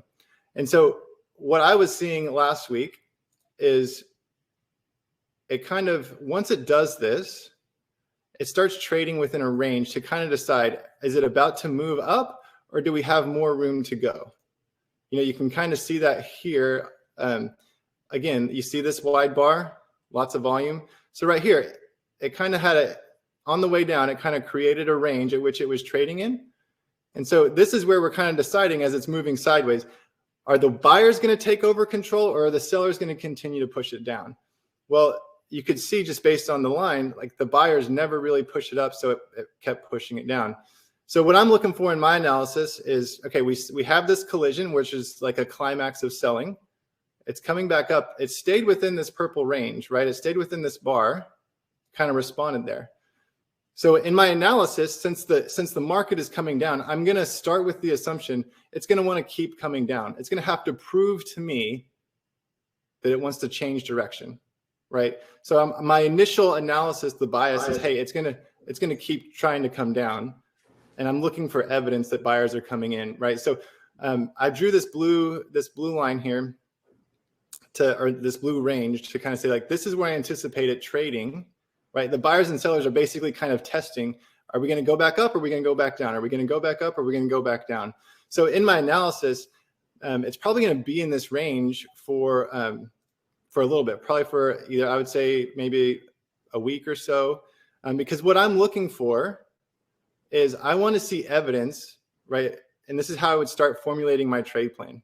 If I want to be on the buy side of Bitcoin, I want to see the price break through this purple line with some conviction. And what I mean by that, I want to see volume spike. I want to see buyers come in like it did here, right? Like we have people, we have buyers coming in. I'm going to circle this area on the volume. Right, you can see these bars are a lot higher than these other ones, right? Lots of people were participating at this point. So if I'm gonna be on the buy side of Bitcoin, I want to see it break this purple line, break this trend, right? It's been trending this way. I want to see it break this line and show me that it has conviction to keep moving forward. Otherwise, if it doesn't break this purple line, it may come bounce off it. It's probably on its way back down to this $34,000 range, right? To where the buyers and sellers kind of ran into each other and created this upward push. Which, so, Tom, if you look at this too, like, is this, and like, I'm just going to reference a couple terms here, guys. I'm not going to try to explain them, but would this be more of like a descending triangle too, starting to form a little bit against that purple line? Possibly, or no? I mean, it could be yeah. I'm trying to think as far as what I'm seeing here. And so again, we're going to talk shop a little bit, right? So keep in mind, think about when you first started getting into crypto, right? When people are asking like NFT, like 9 out of 10 people probably think you just said a cuss word to them when you say non-fungible token, right? Like think about like think about like the terms, like how you had to like ease into this. So when Walden and I are using, like, again, don't let this be a threat to your mind as we're saying, oh, I could never learn this. No, you've already done this. You already have tons of evidence that you've done it in the crypto space. Like you can do it in the trading space. So to what you're asking, Walden, what I'm seeing happen here is this was kind of like what's called a double top. Yeah, I saw that. Meaning that it like came up here and it tested this purple line, came back down, tried to test it again, and it couldn't break through, right? The sellers were too strong and it pushed it down. So there may be a little bit rally here, but as I'm once again setting up my trades, I want you to start thinking about, okay, where might there be trade opportunities? I think there would be a trade opportunity down here around, you're watching the price. So this is part of trading, having patience. So I placed a couple trades today. They weren't necessarily crypto trades. I still trade some options in the stock market. But what I do is I do my charting and I set an alert. Like I had mentioned here, I set an alert that says, hey, when this price gets here, alert me so I can go in and look to see if it's advantageous to place to buy, right? So I may, if I'm looking to trade, I would say, okay, alert me when Bitcoin gets to 34, maybe under 35,000. So I can come look at my chart and see if I want to buy. Also alert me if it gets above 42,000, right? Wherever you want it to be, to see if it's really breaking through this purple line. Because if it breaks through this purple line, that could be a buy opportunity. 100%. Right? Yep. If it comes down to 34, it's probably going to retest where it came here before. Again, that's another buy opportunity, right? It doesn't guarantee that it's going to bounce there, but that's where we're looking. That's where we're playing the game, saying, oh, I'm assuming that it's probably going to come back down and test this because that's the trend, that's the analysis. And so I'm a good entry for me is for it to wait to come down to 34, 35,000. If it doesn't, I want to be alert if it breaks up to, 42, 43. And what I want to see happen here is I want to see buyers coming in, meaning more volume, meaning seeing these spike up, right? Yep. For those who are familiar, right, what you're seeing here on the prices are what I call candlesticks. And the thick body, I'm going to kind of zoom in a little bit. The thick body shows like the open and the close. And the thin lines are like the peaks of that day. So the dark means that the close was lower than the open. So it opened here and closed here. And the light candles mean that it went up that day, right? The close was higher than the open. So you can see, I'll just circle this candle, right? The one here in the middle, like you can see, I'll delete this. There was a wide range that day. The price opened around 53,000, got as low as 42,000, but ended up closing around 49,000, right? So there's a lot of information in this candle here that's telling me, oh, in this zone, right? If I adjust this what's called the wick of the candlestick, this is showing me that buyers came into the market around 42 and they pushed the price up, right? Lots of buying action came. That's what that long wick is happening. Yet they couldn't hold it, right? Sellers kept being strong and they pushed it back down. So to me, my analysis is if I'm projecting this out over the next couple days, I'm going to change my time frame to the hourly chart, because on the shorter, quicker time frame trade, I don't necessarily want to look at the day. I want to zoom in and kind of see what's happening on the hourly, what's moving. And that day chart, guys, too, will be more powerful, like for swing trades and not trying to be an active trader, right? Like that's going to be more of a longer term, where if you're trying to do more day trade, you're going to be looking at these shorter time frames, right? So like Tom looking at this hour chart all the way down to potentially even minute charts, right? Depending on how fast you really want to go. Like every time you adjust that time interval, these candles and stuff are going to adjust and show you what was happening at that exact moment in time, which now you can go in and now chart based on that chart, right? So like you still see Tom's day chart, like purple color box here, and you see this resistance line that's forming and all this stuff. But like now you know where it's at on the day chart. But now zooming in here, so we're looking at what was it, Tom? An hour chart? It's like, an hour. Yeah. So now we can rechart this just for the hour movements, right? So if I want to sit down and like actively trade Bitcoin for an hour or 2 hours at a time, like I'd probably even come back down to the minute charts to do that. But like it starts to give you different time intervals that you can look at that you can start to build into your trading plan, right? So like just know that like there's multiple ways to skin this cat. There's multiple ways to look at this chart and see different patterns that are forming over different time periods. And the more you zoom in and get granular with it, the quicker the trading outcome that you're looking at. Yeah. So just to like kind of bring up to speed, here's this blue box that I drew on the day chart, right? So it's staying there. It's just showing me a lot more prices in this area. And my personal opinion is that it's probably going to come down and test again this 34,000 range, 34,000 range.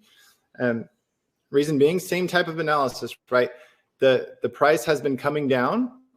So I'm assuming, like, I'm going to start my analysis on the bias that, okay, it's going to want to keep coming down until it shows me something different. You see it came and bounced here. So I'll draw an arrow here. Right, we have a bounce here. I don't know if you can see that.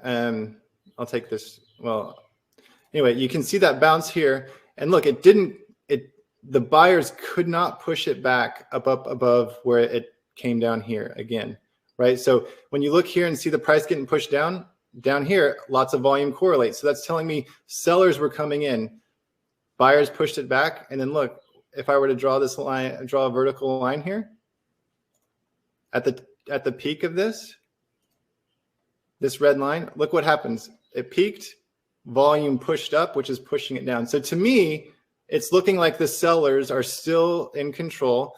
And in most cases, my analysis would be that's probably going to come closer down this 35,000 range, kind of stay here, test the bottom of this range to see, do we want to keep going down, or are we now ready to move back up? So that's my analysis on that. But again, on the other side of it is, hey, if something changes and it breaks through this purple line, I'm ready for that, right? I have an alert for that because I want to be on guard, I guess, to place that trade if it goes there. So obviously this isn't a perfect process as much as just knowing, hey, what could happen?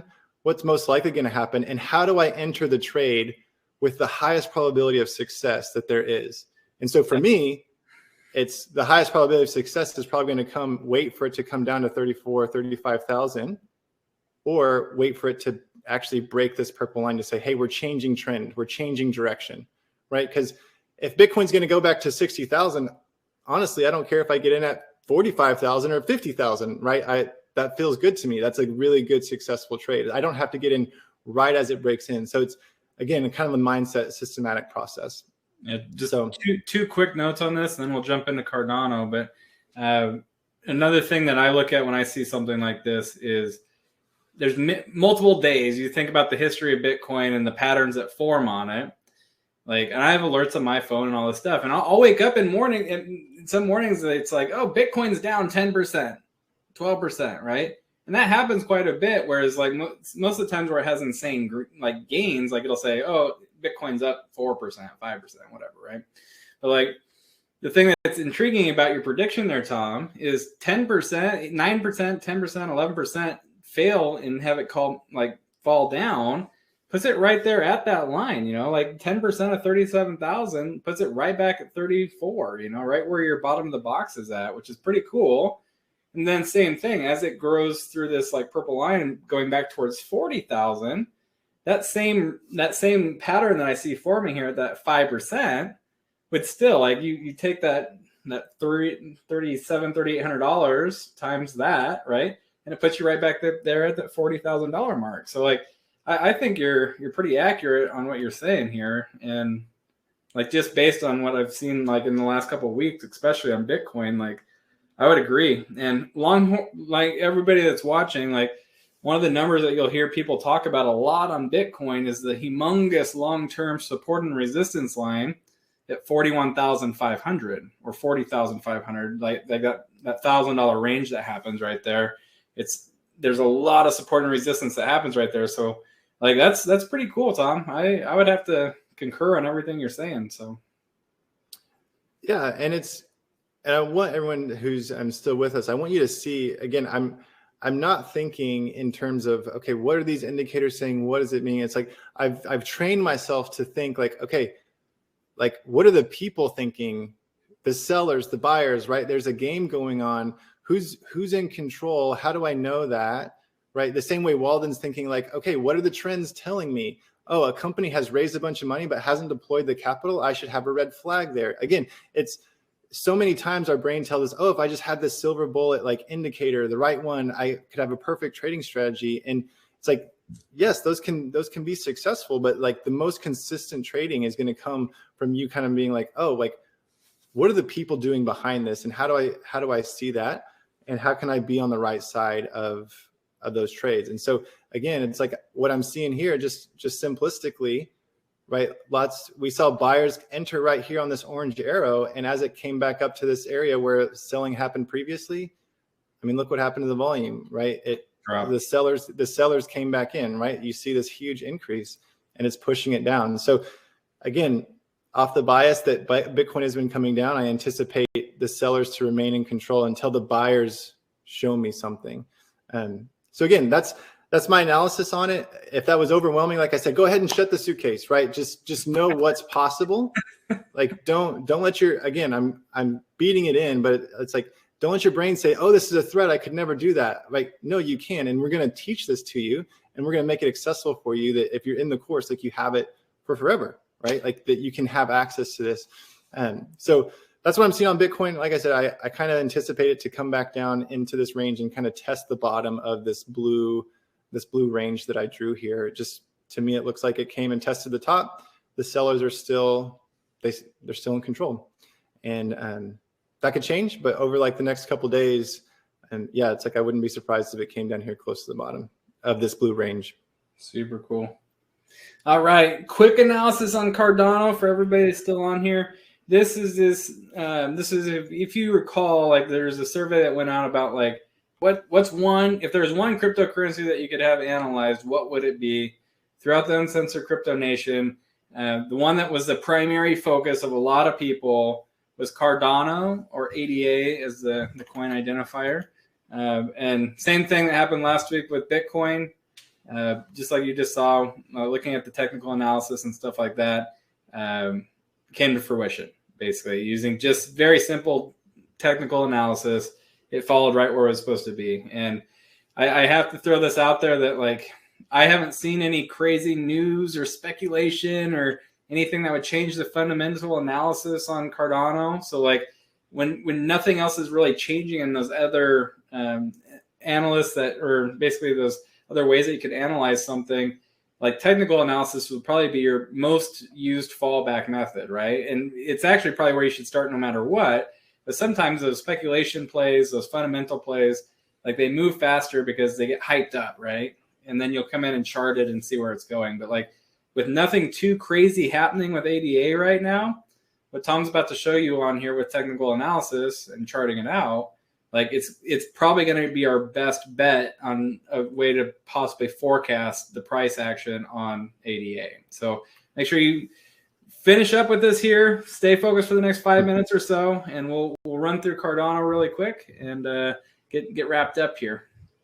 Yeah, so I'll go a little bit quicker on this one, just because there are going to be a lot of similarities in what I'm speaking to in the Bitcoin that we're seeing here. But one thing that I want to point out, and this is what I talked about on Thursday, you can see there are multiple points in here, and historically, so this was last year, about a year ago, right, where Cardano bounced off this right around $1. So I'm going to put a horizontal line there, and you can see there's a ton of history where it was bouncing, right? And then even at the top, right, there's this range where it kind of got rejected, right? We see a price rejection here, a price rejection here. So for those who are new, right, if we're looking at this side of the chart right here, if it were going in, when it bounces off this line like it did here, that's called support. When it gets rejected, like this line would be called resistance. Well, one thing that we talked about last week on the trading course is that kind of like on the floors of your house, right? If you think about the ceiling being resistance, like this top line being the ceiling and this bottom line being the floor, if you were to fall through your floor right now and go into your basement, you would have a new floor, like a new support, and the floor you were just standing on is going to act like the ceiling, right? And so on Cardano, what I was saying is I kind of drew a trend line similar to Bitcoin. And I'll change the color here just to not make it all one color. But what I was saying on last week, I was saying it's going to have to come, and we were right in here, this little curve. I was like, it's going to have to come and push through because one, again, my bias is that it's going to continue downward until it shows me something else, meaning it's going to break this orange line with some conviction. And I was like, it seems to be making a weak rally and it will probably fall through this support, fall down the floor, right? And so what I did is I kind of went back here and I said, okay, historically, where's the next place that it would potentially fall to? Where would I see people buying? And so if I were to draw a horizontal line here, right, it was right around here, right around this price range. So I'm going to put that on there. I'm going to change the color. I'll make it this bluish color. So I just based it off of this, right? This is where the price bounced historically. And so it hasn't quite come down here yet, right? But it broke this purple line. And I'm going to zoom in here. This is on the daily. Remember what I was saying about breaking through the floor? That floor now becomes the ceiling. Look what's happening. It broke through, it came back up, and it keeps getting rejected. So that's what I mean by like what was once support over here in this range, right? As it's coming through this area, you can see it's bouncing off this purple line. That's acting like support. Now, once it broke through, it came up. Now it's resistance. So not only does it have to get through this orange line to show me that it's moving upward, it has to break through this purple line that's now acting like resistance. And so as far as this one, it's kind of like a similar thing to Bitcoin. I wouldn't, if I go into the hourly, I'm going to zoom out here. I'm going to take this off, but I want to see some conviction of it moving up towards that line, and it's making lower highs, right? So if it were to come up stronger, we would probably see it past this point, but the buyers couldn't even push it back to the high that they were here. So I'm kind of thinking that it may move sideways, kind of like what I was saying with Bitcoin. It may move sideways between 81, 82 cents where it came down here and close to the 97, close to the dollar here.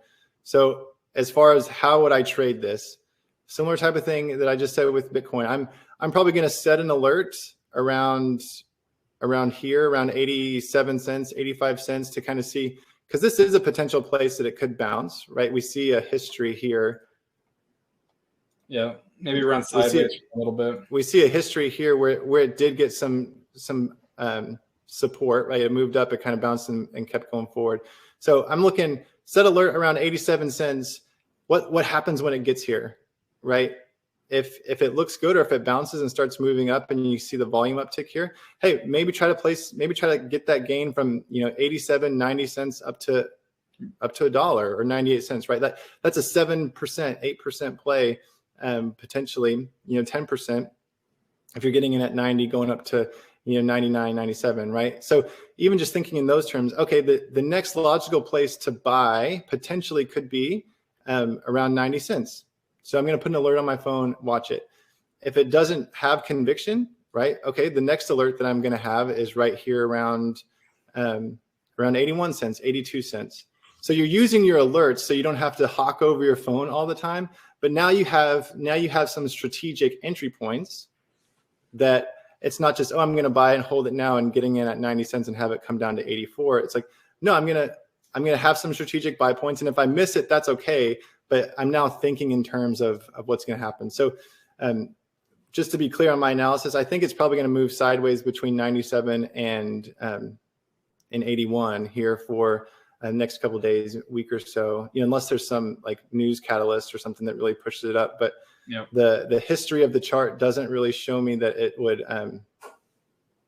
just aggressively move and break through this dollar zone in the near future. So yep, kind of trading in this zone. And so now you're saying, okay, we're moving sideways. Where can I win on these trades? It's at this price point, this price point. My next step is to just be patient and wait for the trade to come to me. Yep. Good stuff, dude. Cool. Michael, Yeah, fantastic stuff. learning lots.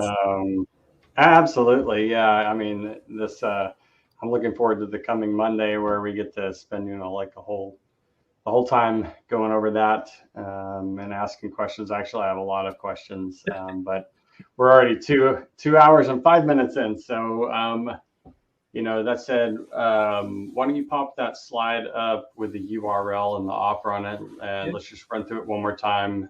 You can go get the details at uncensoredcrypto.com/3x2x. This one or this one, Michael? The last one. Okay. The one with all the, yeah. So 6 live Zoom trainings, live Q&A sessions after the call, weekly crypto picks, which the way I put it is like, hey, like we're wanting to teach people how to fish, but we also want to hand them a few fish to eat while they're learning. So that's the concept. Like, we're going to teach you all this stuff, but in the meantime, Walden's out there like picking winners and just giving them away along with this analysis every week. That's part of this priority support and analysis. That means that you can send in pics of your chart patterns and your questions anytime, not just on the live Q&A sessions on Mondays. And then we kind of talked about the private Discord community and that kind of crowd-sourced intel network that we develop inside of there.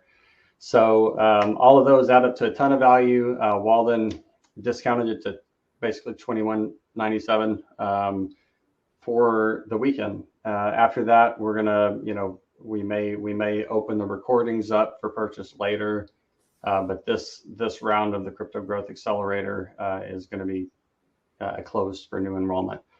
All right, that said, uncensoredcrypto.com/3x2x.